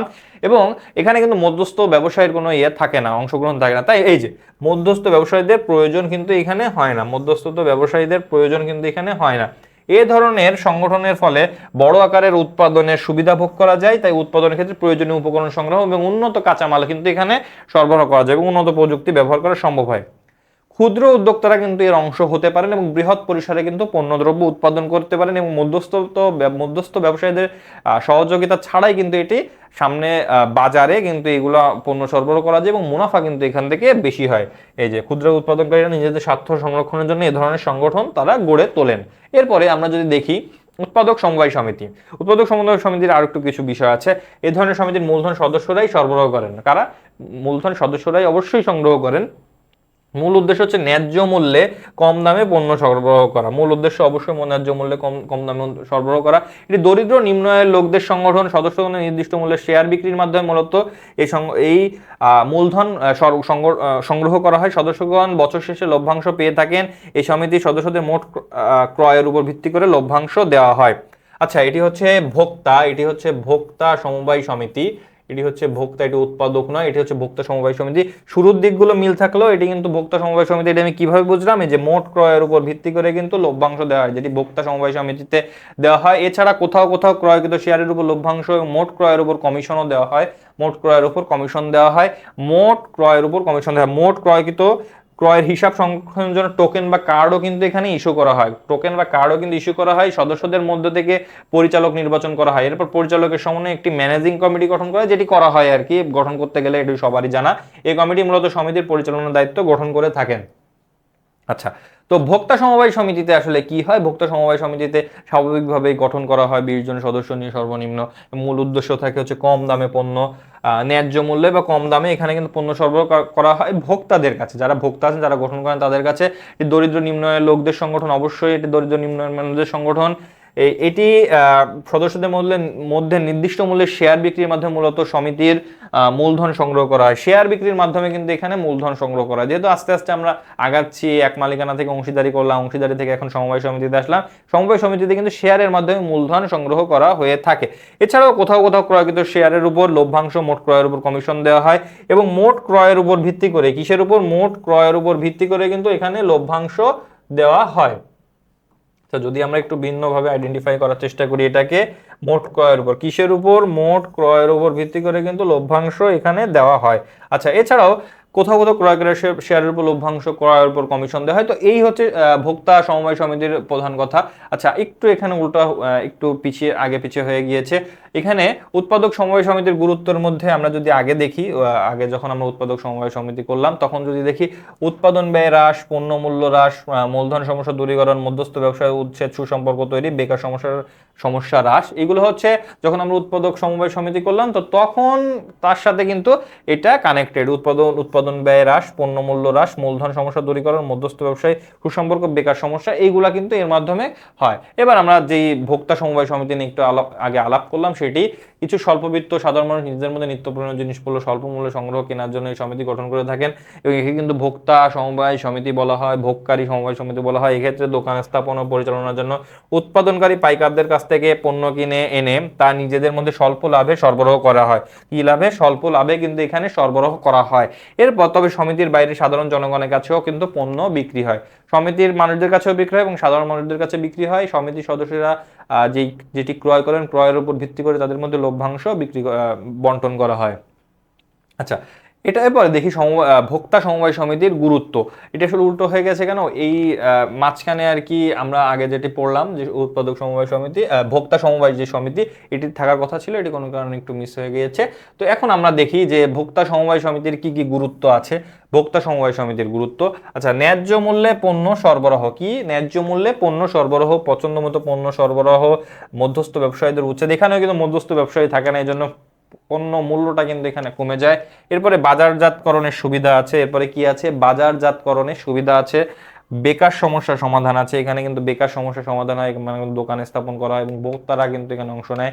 তো দোকান স্থাপন বিক্রয়ের মাধ্যমে কিন্তু এখানে বেকার সমস্যার সমাধান হয়। দুর্দিনে পণ্য সরবরাহ, যেখানে পণ্যর ক্রাইসিস আছে, যেখানে পাওয়া যাচ্ছে না একটি পণ্যগুলা, সেই সময়ও কিন্তু এই সমবায় সমিতিতে, ভোক্তা সমবায় সমিতিতে কিন্তু পণ্য পাওয়া যায়। সামাজিক সম্পর্ক স্থাপন, এখানে কিন্তু একে অপরের সাথে সামাজিকভাবে যুক্ত থাকা যায়, পণ্য কেনা বেচার ক্ষেত্রে, ব্যবসায়িক ক্ষেত্রে একে অপরের সাথে নিয়মিত কানেকশন হয়, এই জন্য কিন্তু সামাজিক সম্পর্ক স্থাপন আছে। প্রচার সুবিধা আছে, কারণ সামাজিক সম্পর্ক স্থাপনের সাথেও এটা জড়িত, সামাজিক সম্পর্ক স্থাপন হলে কিন্তু প্রচার বেশি হয়। তো এটি আমরা দেখলাম। এরপরে আমরা দেখি বাংলাদেশে আর্থসামাজিক উন্নয়নে সমবায় সমিতির অবদান। বাংলাদেশে কি কি অবদান আছে? আমরা তো একটি কমন বিষয় দেখলাম, এখন দেখি যে বাংলাদেশে কি কি বিষয় আছে।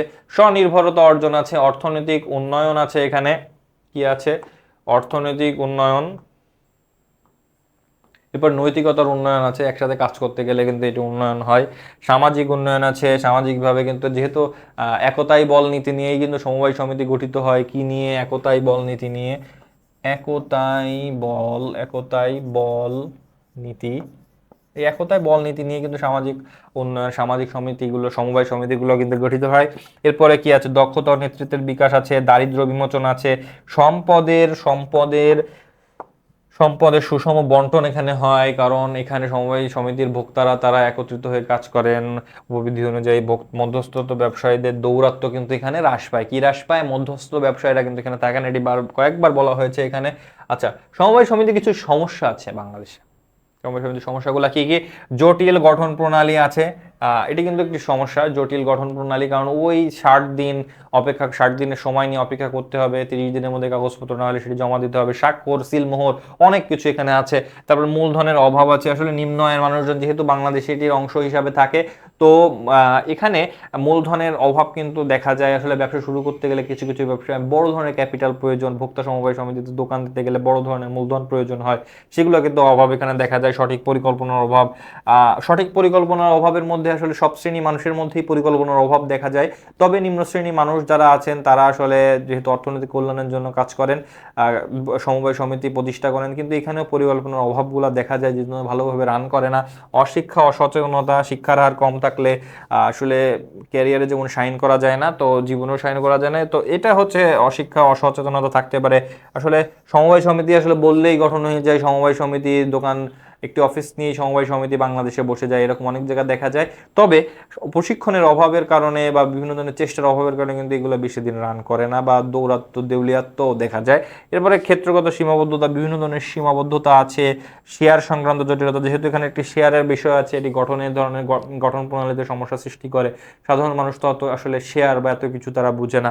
তো ঐক্য ও সহযোগিতার অভাব পরিলক্ষিত হয় অবশ্যই। নিজস্ব সকলের অর্থনৈতিক সংশ্লিষ্টতা বা সাফল্য অর্জনের চেষ্টা থাকলেও ব্যক্তি স্বার্থ কিন্তু কিছু কিছু ক্ষেত্রে প্রাধান্য পায়, এক্ষেত্রে কিন্তু ঐক্য ও সহযোগিতা নষ্ট হয়। তো আমরা দেখলাম। এরপর আমরা যদি দেখি সমবায় সমস্যা দূরীকরণের উপায় কি কি, পাঠ্যক্রমে অন্তর্ভুক্তি, এটি আস্তে আস্তে হচ্ছে, আমরা পড়ছি, তারপরে আরো বেশি বেশি হওয়া প্রয়োজন। সুদূর প্রসারী পরিকল্পনা, সরকারের কিন্তু পরিকল্পনা থাকা অবশ্যই প্রয়োজন আছে। প্রচারণা বৃদ্ধি, বাংলাদেশে কিন্তু সমবায় সমিতির প্রচারণা খুবই কম। প্রশিক্ষণ কর্মসূচি, প্রশিক্ষণের জন্য সরকারি প্রতিষ্ঠানগুলো যা তারা বিভিন্ন ধরনের প্রকল্প হাতে নেয়, কিন্তু এটি কিন্তু আসলে যে চাহিদা আছে সেটি কিন্তু পূরণ করতে ব্যর্থ হচ্ছে। প্রণোদনা কিন্তু দেওয়া হয়, কিন্তু এটার পরিমাণ কিন্তু খুবই সীমিত। তো হিসাব ও নিরীক্ষণের জন্য কিন্তু প্রশিক্ষণ প্রয়োজন, হিসাব নিরীক্ষণ ভালোভাবে করা প্রয়োজন, যেটির অভাব আছে। এবং এটি কিন্তু ভালোভাবে, এটি যদি এই ক্ষেত্রে কিন্তু নজর দেওয়া হয় তাহলে কিন্তু ভালো হবে। আইন সংশোধন, আসলে বাংলাদেশে যে আইন আছে 2001 সালের সমবায় আইন, সেখানে কিছু সংশোধনীর প্রয়োজন অবশ্যই আছে। তো এইগুলা কিন্তু এখানে অবশ্যই সরকারকে মাথায় রাখতে হবে, এবং এই যে বিষয়গুলো আছে এইগুলো কিন্তু অবশ্যই সরকারকে সিদ্ধান্ত নিতে হবে, সরকারকে কিন্তু কাজ করতে হবে। সরকার সরকারকে কাজ করতে হবে। এছাড়াও কিছু কিছু বিষয় আছে, পরিকল্পনা বিষয় আছে, সেগুলো নিয়ে ব্যক্তি জনসাধারণের মাঝে কাজ করতে হবে। প্রচারণা বৃদ্ধি, সমবায় সমিতিগুলোর কাজ এটা, যে প্রচারণা বৃদ্ধি করা, পরিকল্পনাও তাদের কাজ। তো এইগুলা কিন্তু বেশি বেশি করে করতে হবে। আচ্ছা, বাংলাদেশে সমবায় সমিতি উন্নয়নে বাংলাদেশ পল্লী উন্নয়ন যে বোর্ড আছে, তো এইটার আসলে কি কি বিষয় এখানে আছে আমরা যদি দেখি, তারা কি কি বিষয়ে অগ্রাধিকার দেন। গ্রামে টেকসই সংগঠন সৃষ্টি আছে, তারা ব্যক্তিগত সমষ্টিগত পুঁজি সৃষ্টি করেন। ডক্টর আক্তার হামিদ খান বার্ড প্রতিষ্ঠা করেন 1959 সালে। তো তিনি সমাজসেবক, সমাজ সংস্কারক, শিক্ষাবিদ, সরকারি আমলা ছিলেন।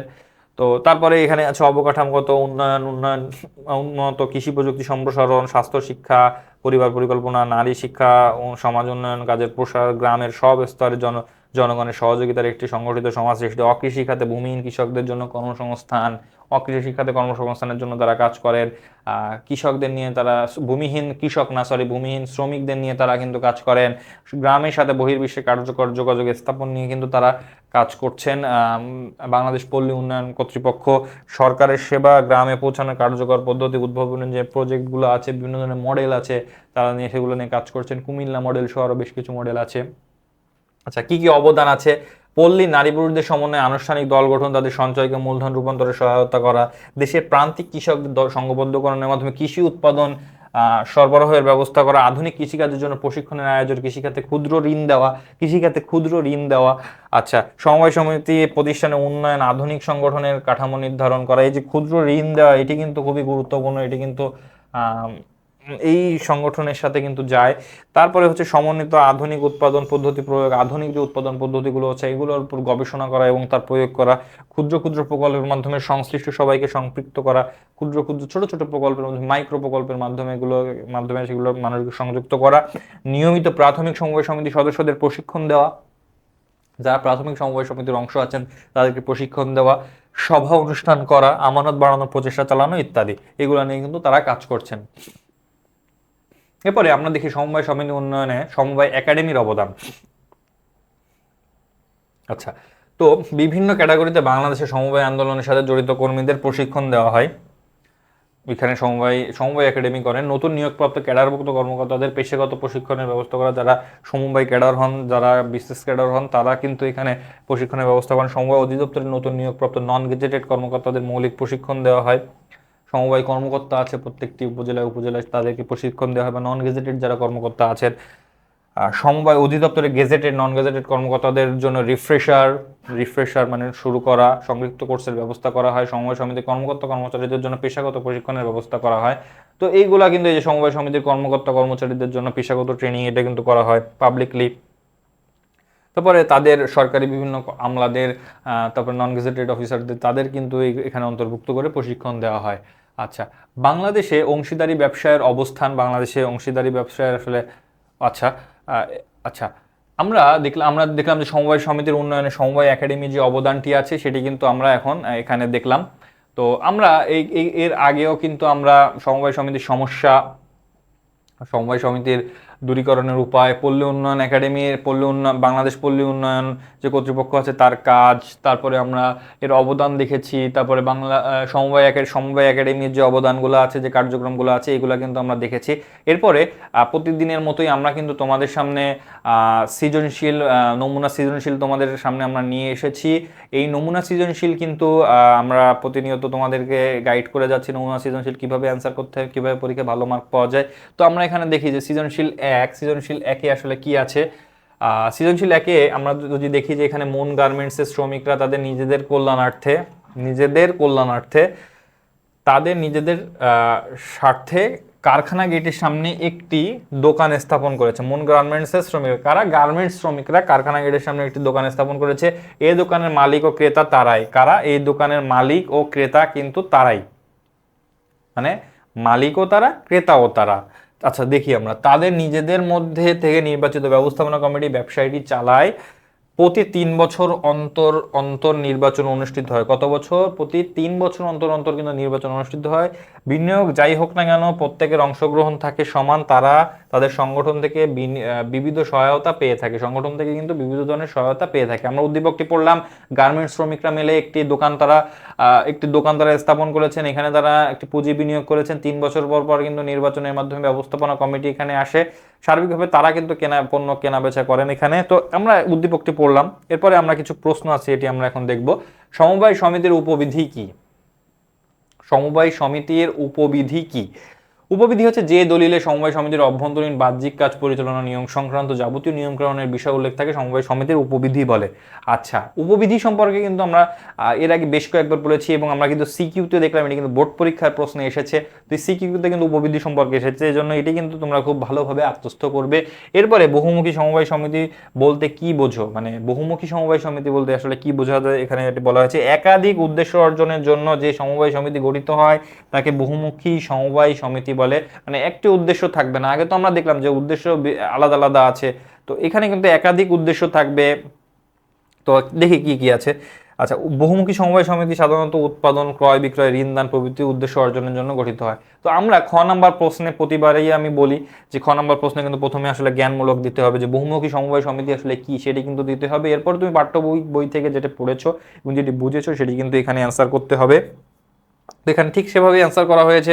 বহুমুখী সমবায় সমিতি সাধারণত উৎপাদন, ক্রয় বিক্রয়, ঋণ দান প্রভৃতি কাজ উদ্দেশ্য অর্জনের জন্য এখানে গঠিত হয়। একে বহু উদ্দেশ্য সমবায় সমিতি সমবায় সমিতি কিন্তু এখানে বলা হয়। কি বলা হয়? বহু উদ্দেশ্যক সমবায় সমিতি কিন্তু এখানে বলা হয়। আমাদের দেশে অধিকাংশ সমবায় সমিতি বহুমুখী সমবায় সমিতি হিসেবে পরিচালিত হয়। হ্যাঁ, আমরা দেখি যে আমাদের এলাকাগুলোতে, গ্রামগুলোতে কিন্তু বহুমুখী সমবায় সমিতি, কারণ আলাদা আলাদা সমবায় সমিতি গঠন করার যে প্রসেস এটি সবাই আলাদা আলাদা পারে না, এজন্য সবাই মিলে একটি বহুমুখী সমবায় সমিতি গঠন করা হয়। এখানে কিন্তু এই সমবায় সমিতিতে কিন্তু বিভিন্ন ধরনের উদ্দেশ্য সাধনের জন্য এটি করা হয়। তো এখানে আসলে সেটি বলা হয়েছে খতে। এরপরে আমরা যদি গতে দেখি, সকল অংশীদারের সমান অংশগ্রহণ, এতে সমবায়ে কোন নীতিটি প্রতিফলিত হয়েছে? সমবায়ে যে সদস্যরা সমানভাবে অংশগ্রহণ করেন, এটি আসলে সমবায়ের কোন নীতিটি এখানে প্রতিফলিত হয়েছে? তো কোন নীতি প্রতিফলিত হয়েছে? সকল অংশীদারের সমান অংশগ্রহণ, এখানে কিন্তু সাম্যের নীতি এখানে প্রতিফলিত হয়েছে, মানে সবাই সমানভাবে এখানে অংশগ্রহণ করবেন। আচ্ছা, এখানে তারপরে বিস্তারিত বলা হয়েছে সমবায় সমিতি সাম্যের ভিত্তিতে প্রতিষ্ঠিত, মানে সমবায় সমিতি কি উদ্দেশ্য নিয়ে প্রতিষ্ঠিত হয়েছে, সাম্যের কেন প্রয়োজন আছে এটি নিয়ে কিন্তু এখানে প্রতিষ্ঠিত হয়েছে। সামাজিক ও রাজনৈতিক অর্থনৈতিক যে ধরনের মর্যাদায় থাকুক না কেন, মর্যাদায় থাকুক, ব্যবসায়ের ক্ষেত্রে সবাই সমান মর্যাদার অধিকারী এখানে হবেন। সমবায় সমিতির কাজ পরিচালনার জন্য কিন্তু সকলের বিপণী গঠন করে ক্ষেত্রে কিন্তু সকলের অধিকারী এখানে সমান। সমবায় সমিতি কার্যক্রম পরিচালনা করার জন্য কিন্তু সকলের অধিকারী এখানে সমান। তারপরে এখানে উদ্দীপকের বিষয়টি এখানে তুলে ধরা হয়েছে। উদ্দীপকের মুন গার্মেন্টসের শ্রমিকরা কি কি করেছেন সেটা কিন্তু এখানে বলা হয়েছে। 3 বছর পর পর মানে এখানে বলা হয়েছে কি মানে মুন গার্মেন্টস উদ্দীপকে কি কি করেছেন সেটি কিন্তু এখানে তুলে ধরা হয়েছে। মুন গার্মেন্টস শ্রমিকরা কি কি করেছেন সেটি তুলে ধরা হয়েছে। তারপরে এর সবার সমান ভোটাধিকার রয়েছে। প্রথমে উদ্দীপকের থেকে যে জ্ঞানমূলকটি আমরা অ্যান্সার করতে চেয়েছে, মানে অ্যান্সার করতে বলেছে, সেটি আমরা লিখবো। তারপরে সমবায় সমিতি পাঠ্য বই থেকে আমরা লিখবো। তারপরে উদ্দীপকের বিষয়টি লিখবো এবং উদ্দীপকের সাথে যে কানেকশন পাঠ্য বই থেকে আমরা যেটা লিখেছি সেটির সাথে সেটি কিন্তু এখানে কানেক্ট করতে হবে। তো এখানে এই বিষয়গুলো তুলে ধরা হয়েছে। তো সার্বিকভাবে এটাই যে মাত্র একটি এখানে বলা হয়েছে কোনো সদস্য একাধিক শেয়ার কিনলেও সে মাত্র একটি ভোটই দেওয়ার ক্ষমতা রাখে। তো এই বিষয়গুলো কিন্তু এখানে তুলে ধরা হয়েছে এবং এগুলা কিন্তু তোমরা এইটা অ্যান্সার করার জন্য কিন্তু পাঠ্য বই খুব ভালোভাবে করতে হবে, আমাদের ক্লাসটি খুব ভালোভাবে করবে। তারপরে এটি কিন্তু সাম্যের নীতির আওতায় পড়ে, মানে সাম্যের নীতি যে প্রশ্ন করেছে, যেটি সাম্যের নীতি, আমি তো জ্ঞানমূলকে লিখলাম, কিন্তু এটি কিভাবে সাম্যের নীতি হয় এটি কিন্তু তোমাকে বাকি অংশে বোঝাতে হবে। উদ্দীপক পাঠ্য বইয়ের সাথে কানেক্ট করে কিভাবে এটি সাম্যের নীতি হয় এটি কিন্তু তোমাকে অবশ্যই বোঝাতে হবে। তো এটি কিন্তু এখানে বুঝিয়েছে। সুতরাং বলা যায় উদ্দীপকের সকল অংশীদারদের মাঝে সাম্যের নীতি প্রতিফলন হয়েছে, মানে তুমি বোঝানোর পরে এটি বলবা যে সুতরাং এখানে সাম্যের নীতি প্রতিফলিত হয়েছে। এরপরে আমরা যদি ঘ নম্বর প্রশ্নে দেখি, ঘ নম্বর প্রশ্নে সংগঠন থেকে শ্রমিকরা কি কি সুবিধা পাচ্ছে বলে তুমি মনে করো? মানে যে সমবায় সমিতি তারা গঠন করেছে, একটি দোকান প্রতিষ্ঠা করেছে, সেখান থেকে তারা কি কি সুবিধা পাচ্ছেন? এখানে যদি দেখি, উদ্দীপকের সমবায় সংগঠন থেকে শ্রমিকরা নিজেদের আর্থিক উন্নয়নের প্রয়োজনীয় সুবিধা পাচ্ছে, মানে নিজেরা আর্থিকভাবে নিজেদের উন্নয়নের জন্য তারা কিন্তু এখানে সুবিধা পাচ্ছেন। আচ্ছা দেখি, এরপর নিজেদের অর্থনৈতিক কল্যাণের জন্য সম্মিলিত প্রচেষ্টায় সমবায় সমিতি গড়ে তোলা হয়। সমবায় ঘ নাম্বার এটি অ্যান্সার করা হয়েছে, সমবায় মানে পাঠ্য বই থেকে যে সমবায় সমিতি গঠন করা হয়। এরপরে তুলনামূলক কম বিত্ত সম্পন্ন মানুষ নিজেদের সাথে সংঘবদ্ধ হয়ে সম অধিকারের ভিত্তিতে, কিসের ভিত্তিতে? সম অধিকারের ভিত্তিতে। কিসের ভিত্তিতে? সম অধিকার। তোমরা যখন অ্যান্সার করবে এখানে সম অধিকার, সম অধিকারের বিষয়গুলো, সমবায় সমিতি, সাম্য, এগুলো কিন্তু তোমাদের প্রশ্নের উত্তরে এটি কিন্তু তুলে ধরবে। ভিত্তিতে এ ধরনের সংগঠন গড়ে তোলা। এবার উদ্দীপকের বিষয়টি এখানে তুলে ধরা হয়েছে। উদ্দীপকের মুন গার্মেন্টসের শ্রমিকরা কি কি করছেন, মানে নিজেদের কল্যাণার্থে তারা কিন্তু প্রতিষ্ঠান করেছেন, সমবায় সমিতি করেছেন, এগুলো কিন্তু এখানে সার্বিকভাবে এখানে তুলে ধরা হয়েছে। এখন থেকে সাধারণ ক্রেতারাও ন্যায্য মূল্যে পণ্য কিনতে পারে, যার ফলে বাজারজাতকরণের মধ্যস্বত্বভোগীদের যে দৌরাত্ম আছে এটি কিন্তু তারা দূর হয় এবং এভাবে কিন্তু অর্থনৈতিকভাবে তারা স্বাবলম্বী হয়। এরপরে নিজেদের মধ্য থেকে নির্বাচিত ব্যবস্থাপনা কমিটি এটি পরিচালনা করেন। মুন গার্মেন্টসের যে শ্রমিকরা আছেন তাদের মধ্য থেকে নির্বাচিত ব্যবস্থাপনা কমিটি সমিতিটি পরিচালনা করেন। এতে করে যে নির্বাচন অনুষ্ঠিত হয় সেখানে সদস্যদের বিনিয়োগ যাই হোক না কেন প্রত্যেকে সমানভাবে অংশগ্রহণ করেন।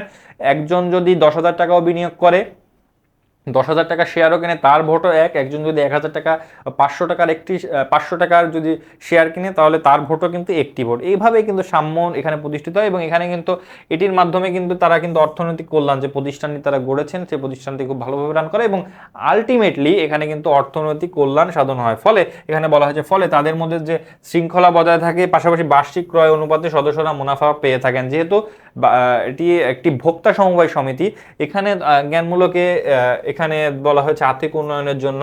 তবে এটি কিন্তু যে একটি ভোক্তা সমবায় সমিতি, এটা কিন্তু তোমরা প্রশ্নে লিখে দিলে, প্রশ্নের উত্তরে লিখে দিলে তোমরা কিন্তু ভালো একটি নাম্বার এখানে পেতে পারো। ভোক্তা সমবায় সমিতি। তো অ্যান্সারটি তুমি কিভাবে দিবে? উদ্দীপকের বলতে পারো উদ্দীপকের সমবায় সংগঠন থেকে এখানে বলা হয়েছে যে আর্থিক উন্নয়নের জন্য প্রকৃত প্রয়োজনীয় সুবিধা পেয়ে থাকেন। তোমরা বলবে যে উদ্দীপকের ভোক্তা সমবায় সমিতি সংগঠনটি, ভোক্তা ভোক্তা সমবায় সংগঠনটি না লিখে সমিতি থেকে শ্রমিকরা, মানে এভাবে লিখলে তুমি কিন্তু খুব ভালো একটি নাম্বার তোমরা পাবে। তো এখানে আসলে এই সুবিধাগুলো বলা হয়েছে যে ভোক্তা সমবায় সমিতি গঠন করার ফলে বন্ধুস্থ ব্যবসায়ীদের যে দৌরাত্ম্য কমেছে, অর্থনৈতিকভাবে লাভবান হওয়া যাচ্ছে, কম দামে পণ্য পাওয়া যাচ্ছে, এগুলো কিন্তু এখানে আমরা দেখতে পাচ্ছি। তো এরপরে সৃজনশীল, নমুনা সৃজনশীল 2-এ যদি আমরা যাই, এখানে বলা হয়েছে যে উদ্দীপকটা আমরা আগে পড়বো, মানে কোনো সৃজনশীল অ্যান্সার করার আগে তাড়াহুড়া করে ক খ লেখা শুরু করবে না, অবশ্যই আগে উদ্দীপকটি পড়ে নিবে এবং তার সাথে গ এবং ঘ এবং ক খ এগুলো সবগুলো কিন্তু ম্যাচ করে নিয়ে তারপরে তোমরা পরীক্ষায় অ্যান্সার করবে। তো আমরা এখানে দেখি যে 2000-এর আলু চাষি নাসির, কে আলু চাষি নাসির আরো 40 জন আলু চাষি নিয়ে, কতজন? আরো 40 জন আলু চাষি নিয়ে একটি সমবায় সমিতি গঠন করেন। কতজন? সমবায় সমিতি মানে 20 জন ক্রস করেছে মানে এটি সমবায় সমিতি হয়েছে। আইন অনুযায়ী যদি তারা কাজ করেন, তাদের উদ্দেশ্য হলো প্রয়োজনীয় সার, বীজ, কীটনাশক ক্রয়ে, আলু সংরক্ষণ ও বিক্রয়ে সুবিধা লাভ করা। ওকে, তো উক্ত সমবায় সংগঠনের চূড়ান্ত পর্যায়ে সমবায় নিবন্ধকে তার সিল ও স্বাক্ষরযুক্ত গুরুত্বপূর্ণ দলিল নাসিরকে প্রদান করেন। একটি গুরুত্বপূর্ণ দলিল তিনি প্রদান করেন নিবন্ধক, সেটি কি? সেটি হচ্ছে উপবিধি। খুব সহজ, গুরুত্বপূর্ণ দলিল কি? সেটি হচ্ছে উপবিধি। কি? উপবিধি, বাইলস।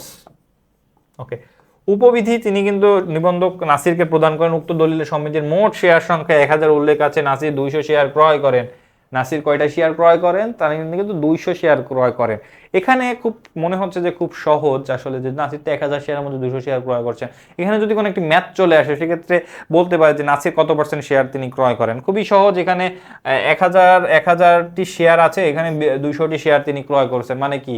1000-এর 5 ভাগের 1 ভাগ তো 200, 5 ভাগের 1 ভাগ শেয়ারের বেশি কিন্তু সে কিনতে পারবে না। তো ওই 5 ভাগের 1 ভাগ তিনি কিন্তু শেয়ার এখানে কিনেছেন, অর্থাৎ 200 শেয়ার ক্রয় করেছেন। আগামী নির্বাচনে সমবায় সমিতির চেয়ারম্যান নির্বাচিত হয়, তিনি আরও শেয়ার ক্রয়ের পরিকল্পনা করছেন।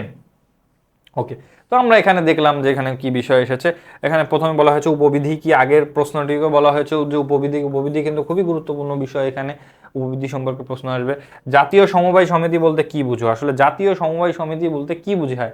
বিভিন্ন কেন্দ্রীয় সমবায় সমিতির সমন্বয়ে জাতীয় সমবায় সমিতি গড়ে ওঠে, তাকে জাতীয় সমবায়, যে সমবায় সমিতি গড়ে ওঠে তাকে কিন্তু জাতীয় সমবায় সমিতি বলে। কি জাতীয় সমবায় সমিতি? এবার বিস্তারিত বলা হচ্ছে। এরূপ সমিতি দেশের সর্বোচ্চ স্তরের সমবায় প্রতিষ্ঠান, এতে কোনো ব্যক্তি সদস্য থাকতে পারে না, মানে কোনো ব্যক্তি কিন্তু এখানে সদস্য থাকতে পারবে না, ব্যক্তি পারবে না। তবে কেন্দ্রীয় সমবায় সমিতি এখানে থাকতে পারবে 10টি, কমপক্ষে 10টি কেন্দ্রীয় সমবায় সমিতি মিলে কিন্তু জাতীয় সমবায় সমিতি গঠন হয়, কিন্তু কোনো ব্যক্তি থাকতে পারবে না, ব্যক্তি থাকবে মিশ্র সমবায় সমিতিতে। ওকে, তারপর কেন্দ্রীয় সমবায় সমিতি হতে নির্বাচিত প্রতিনিধি সমন্বয় এরূপ সমিতি নির্বাহী কমিটি গঠন, এরূপ সমিতি নির্বাহী কমিটি গঠন এবং পরিচালনা করা হয়ে থাকে।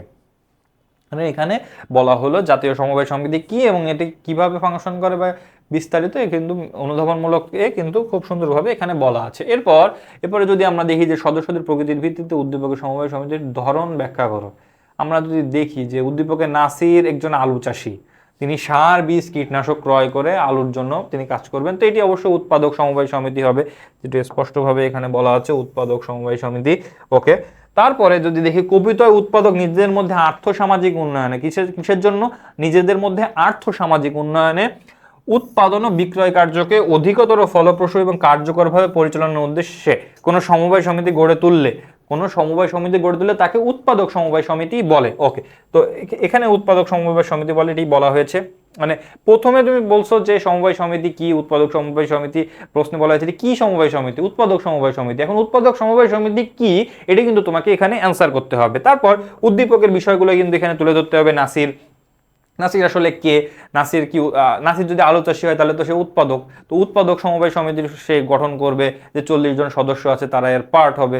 তো এটি কি স্বার্থে করছেন এগুলো কিন্তু উদ্দীপকে বলা হয়েছে, তো উদ্দীপক এটি আছে, তো উদ্দীপকের সাথে এটি কিন্তু অ্যালাইন করে কিন্তু এই অ্যান্সারটি এখানে করতে হবে। এরপরে আমরা যদি ঘ নাম্বার প্রশ্নে আসি, যে নাসির আরও শেয়ার ক্রয় করতে পারবে কি? সমবায় সমিতিতে নাসির অংশগ্রহণ করছেন, নাসির কিন্তু সমবায় সমিতিতে চেয়ারম্যান, আচ্ছা চেয়ারম্যান সম্ভবত এখানে কি বলেছে, এখানে যে চেয়ারম্যান নির্বাচিত হওয়ার জন্য, আগামী নির্বাচনে চেয়ারম্যান নির্বাচিত হওয়ার জন্য তিনি আরও শেয়ার ক্রয়ের পরিকল্পনা করছেন। তিনি কিন্তু চেয়ারম্যান নির্বাচিত হন নাই, বা হওয়াটাও মুখ্য না, কিন্তু তিনি কিন্তু 200 শেয়ার কিন্তু এখানে কিনে ফেলেছেন। 200 শেয়ার, 1000-এর 1/5, 1000-এর 1/5 হচ্ছে 200, তো হ্যাঁ 200, 20 আর এখানে শূন্য আসলে 200, তো 200 শেয়ার তো সর্বোচ্চ তিনি 20% শেয়ার কিন্তু তিনি কিনে ফেলেছেন। এখন তিনি এখানে প্রশ্ন করা হয়েছে যে তিনি কি আর শেয়ার ক্রয় করতে পারবেন? এখন আমরা দেখি উত্তর হচ্ছে আর তিনি কোনো শেয়ার ক্রয় করতে পারবেন না, কারণ তিনি সর্বোচ্চ সীমায় তিনি পৌঁছে গিয়েছেন। এরপরে শেয়ার ক্রয় করা সমবায় আইন অনুযায়ী এটি হচ্ছে বেআইনি। আচ্ছা, এখানে বলা হয়েছে সমবায় মোট মূলধনকে ছোট ছোট ক্ষুদ্র সমান এককে ভাগ করা হয়, যাকে সমবায় শেয়ার বলে, মানে শেয়ার। তো সমবায়ের সাথে মালিকানাগত অধিকারের প্রশ্ন জড়িত, মালিকানাগত প্রশ্ন অবশ্যই জড়িত। আচ্ছা, সমবায়ীদের মধ্যে কোনো অর্থনৈতিক বৈষম্য সৃষ্টি না হয় সেজন্য একজন সমবায় ব্যবসায়ী, সমবায়ের অংশগ্রহণকারী ব্যবসায়ী বা সদস্য সর্বোচ্চ 20% শেয়ার ক্রয় করতে পারবেন। নাসিরও সেই 20% শেয়ার তিনি ক্রয় করছেন।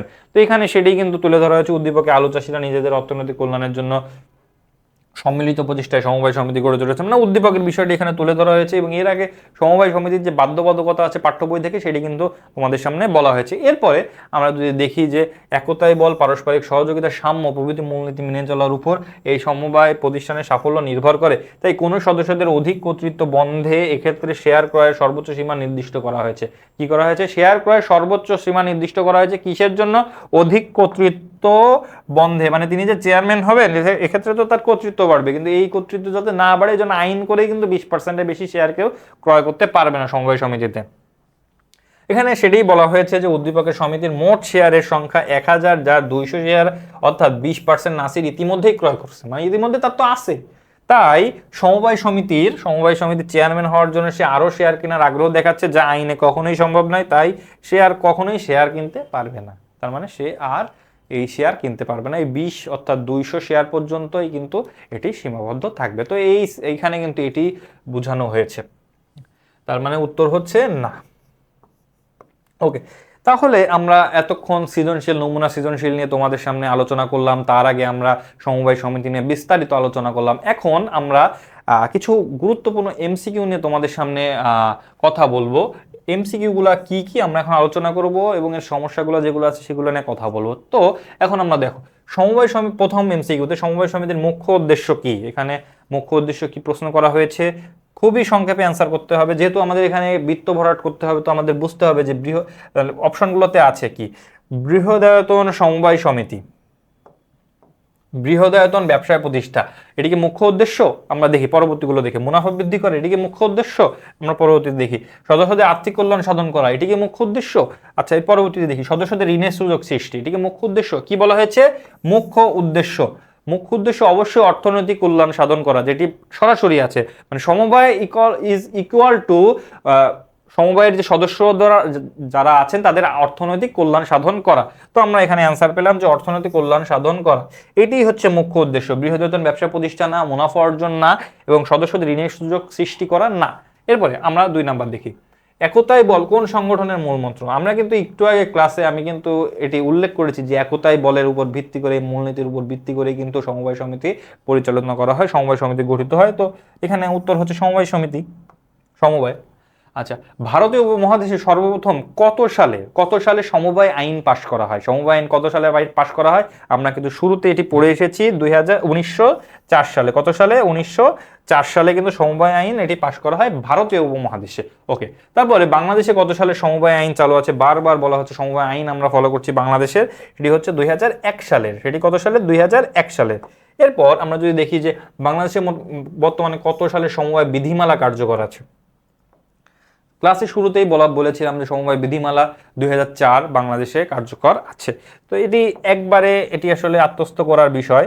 তারপরে আমরা যদি দেখি এরপরে এমসিকিউ সমস্যা 6 আছে, সমবায় সমিতির ব্যবস্থাপনা কমিটির সর্বনিম্ন সদস্য সংখ্যা কত হতে হবে? সর্বনিম্ন সদস্য সংখ্যা কত হতে হবে এটি তো আমি আজকের ক্লাসে আমি বেশ কয়েকবার বলেছি। তারপরও এর সাথে একটি আমি তথ্য তোমাদেরকে দিয়ে থাকি, যেটি আমি পূর্বেও বলেছি, এখনও বলি। এই সদস্য সংখ্যা সর্বনিম্ন 6 এবং সর্বোচ্চ 12 এবং অবশ্যই এটি 3 দ্বারা বিভাজ্য হতে হবে।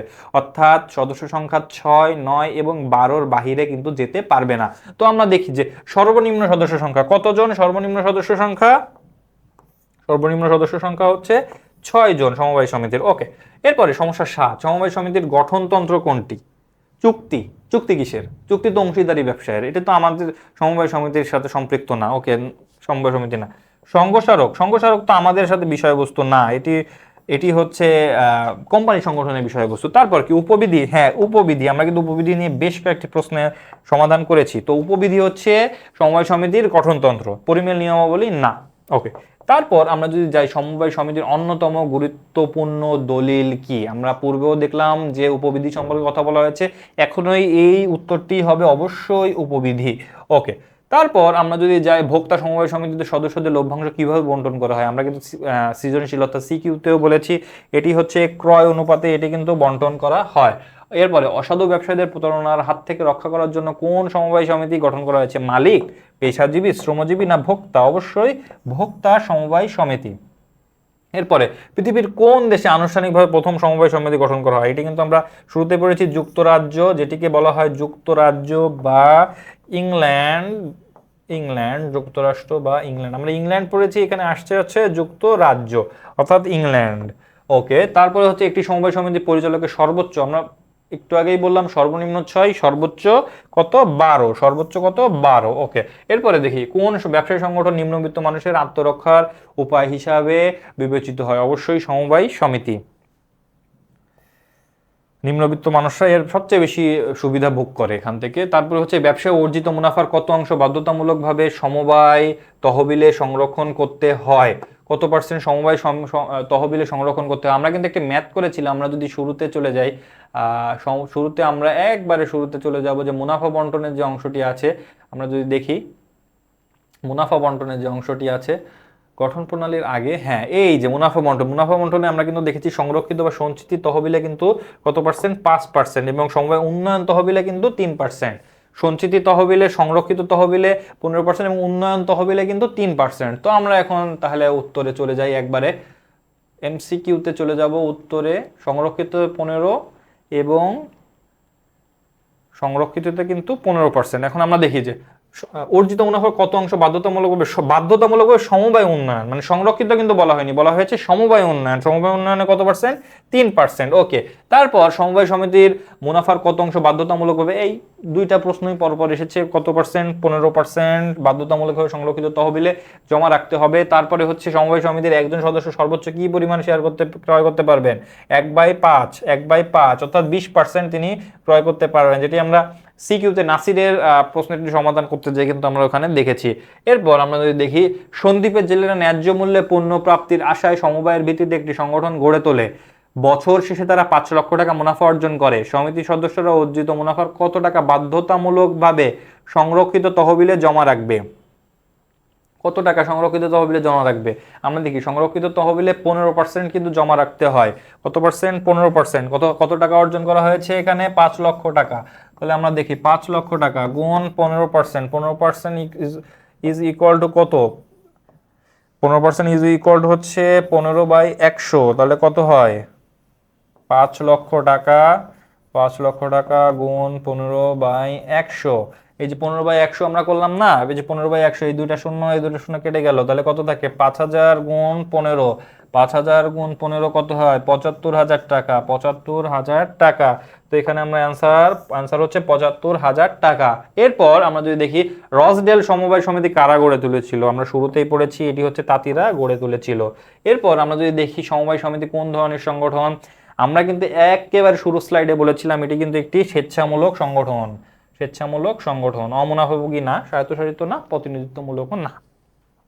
এরপরে আমরা যদি দেখি গণতান্ত্রিক রীতি সমৃদ্ধ সংগঠন কোনটি, যেখানে সকল সদস্যদের একটি করে ভোট আছে, যে যতই সম্পত্তির অধিকারী হোক, যতই শেয়ারের অধিকারী হোক, 20% শেয়ারের অধিকারী হলেও তার একটি ভোট, 1% শেয়ারের অধিকারী হলেও তার একটি ভোট, অর্থাৎ এটি কিন্তু সমবায়। অর্থাৎ এটি কি, এটি হচ্ছে সমবায়।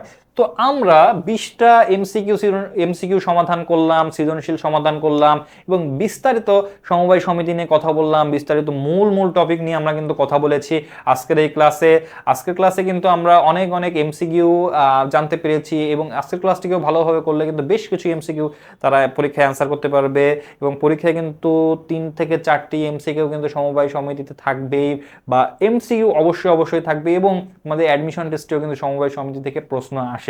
তো তোমাদের সাথে আজকের ক্লাসে আমি সমবায় সমিতি নিয়ে কথা বলেছি। তোমাদেরকে সকলকে এই ক্লাস করার জন্য ধন্যবাদ জানিয়ে আজকের ক্লাস আমি এখানেই শেষ করছি। সামনের ক্লাসে অংশগ্রহণ করার আমন্ত্রণ জানিয়ে ধন্যবাদ। আসসালামু আলাইকুম।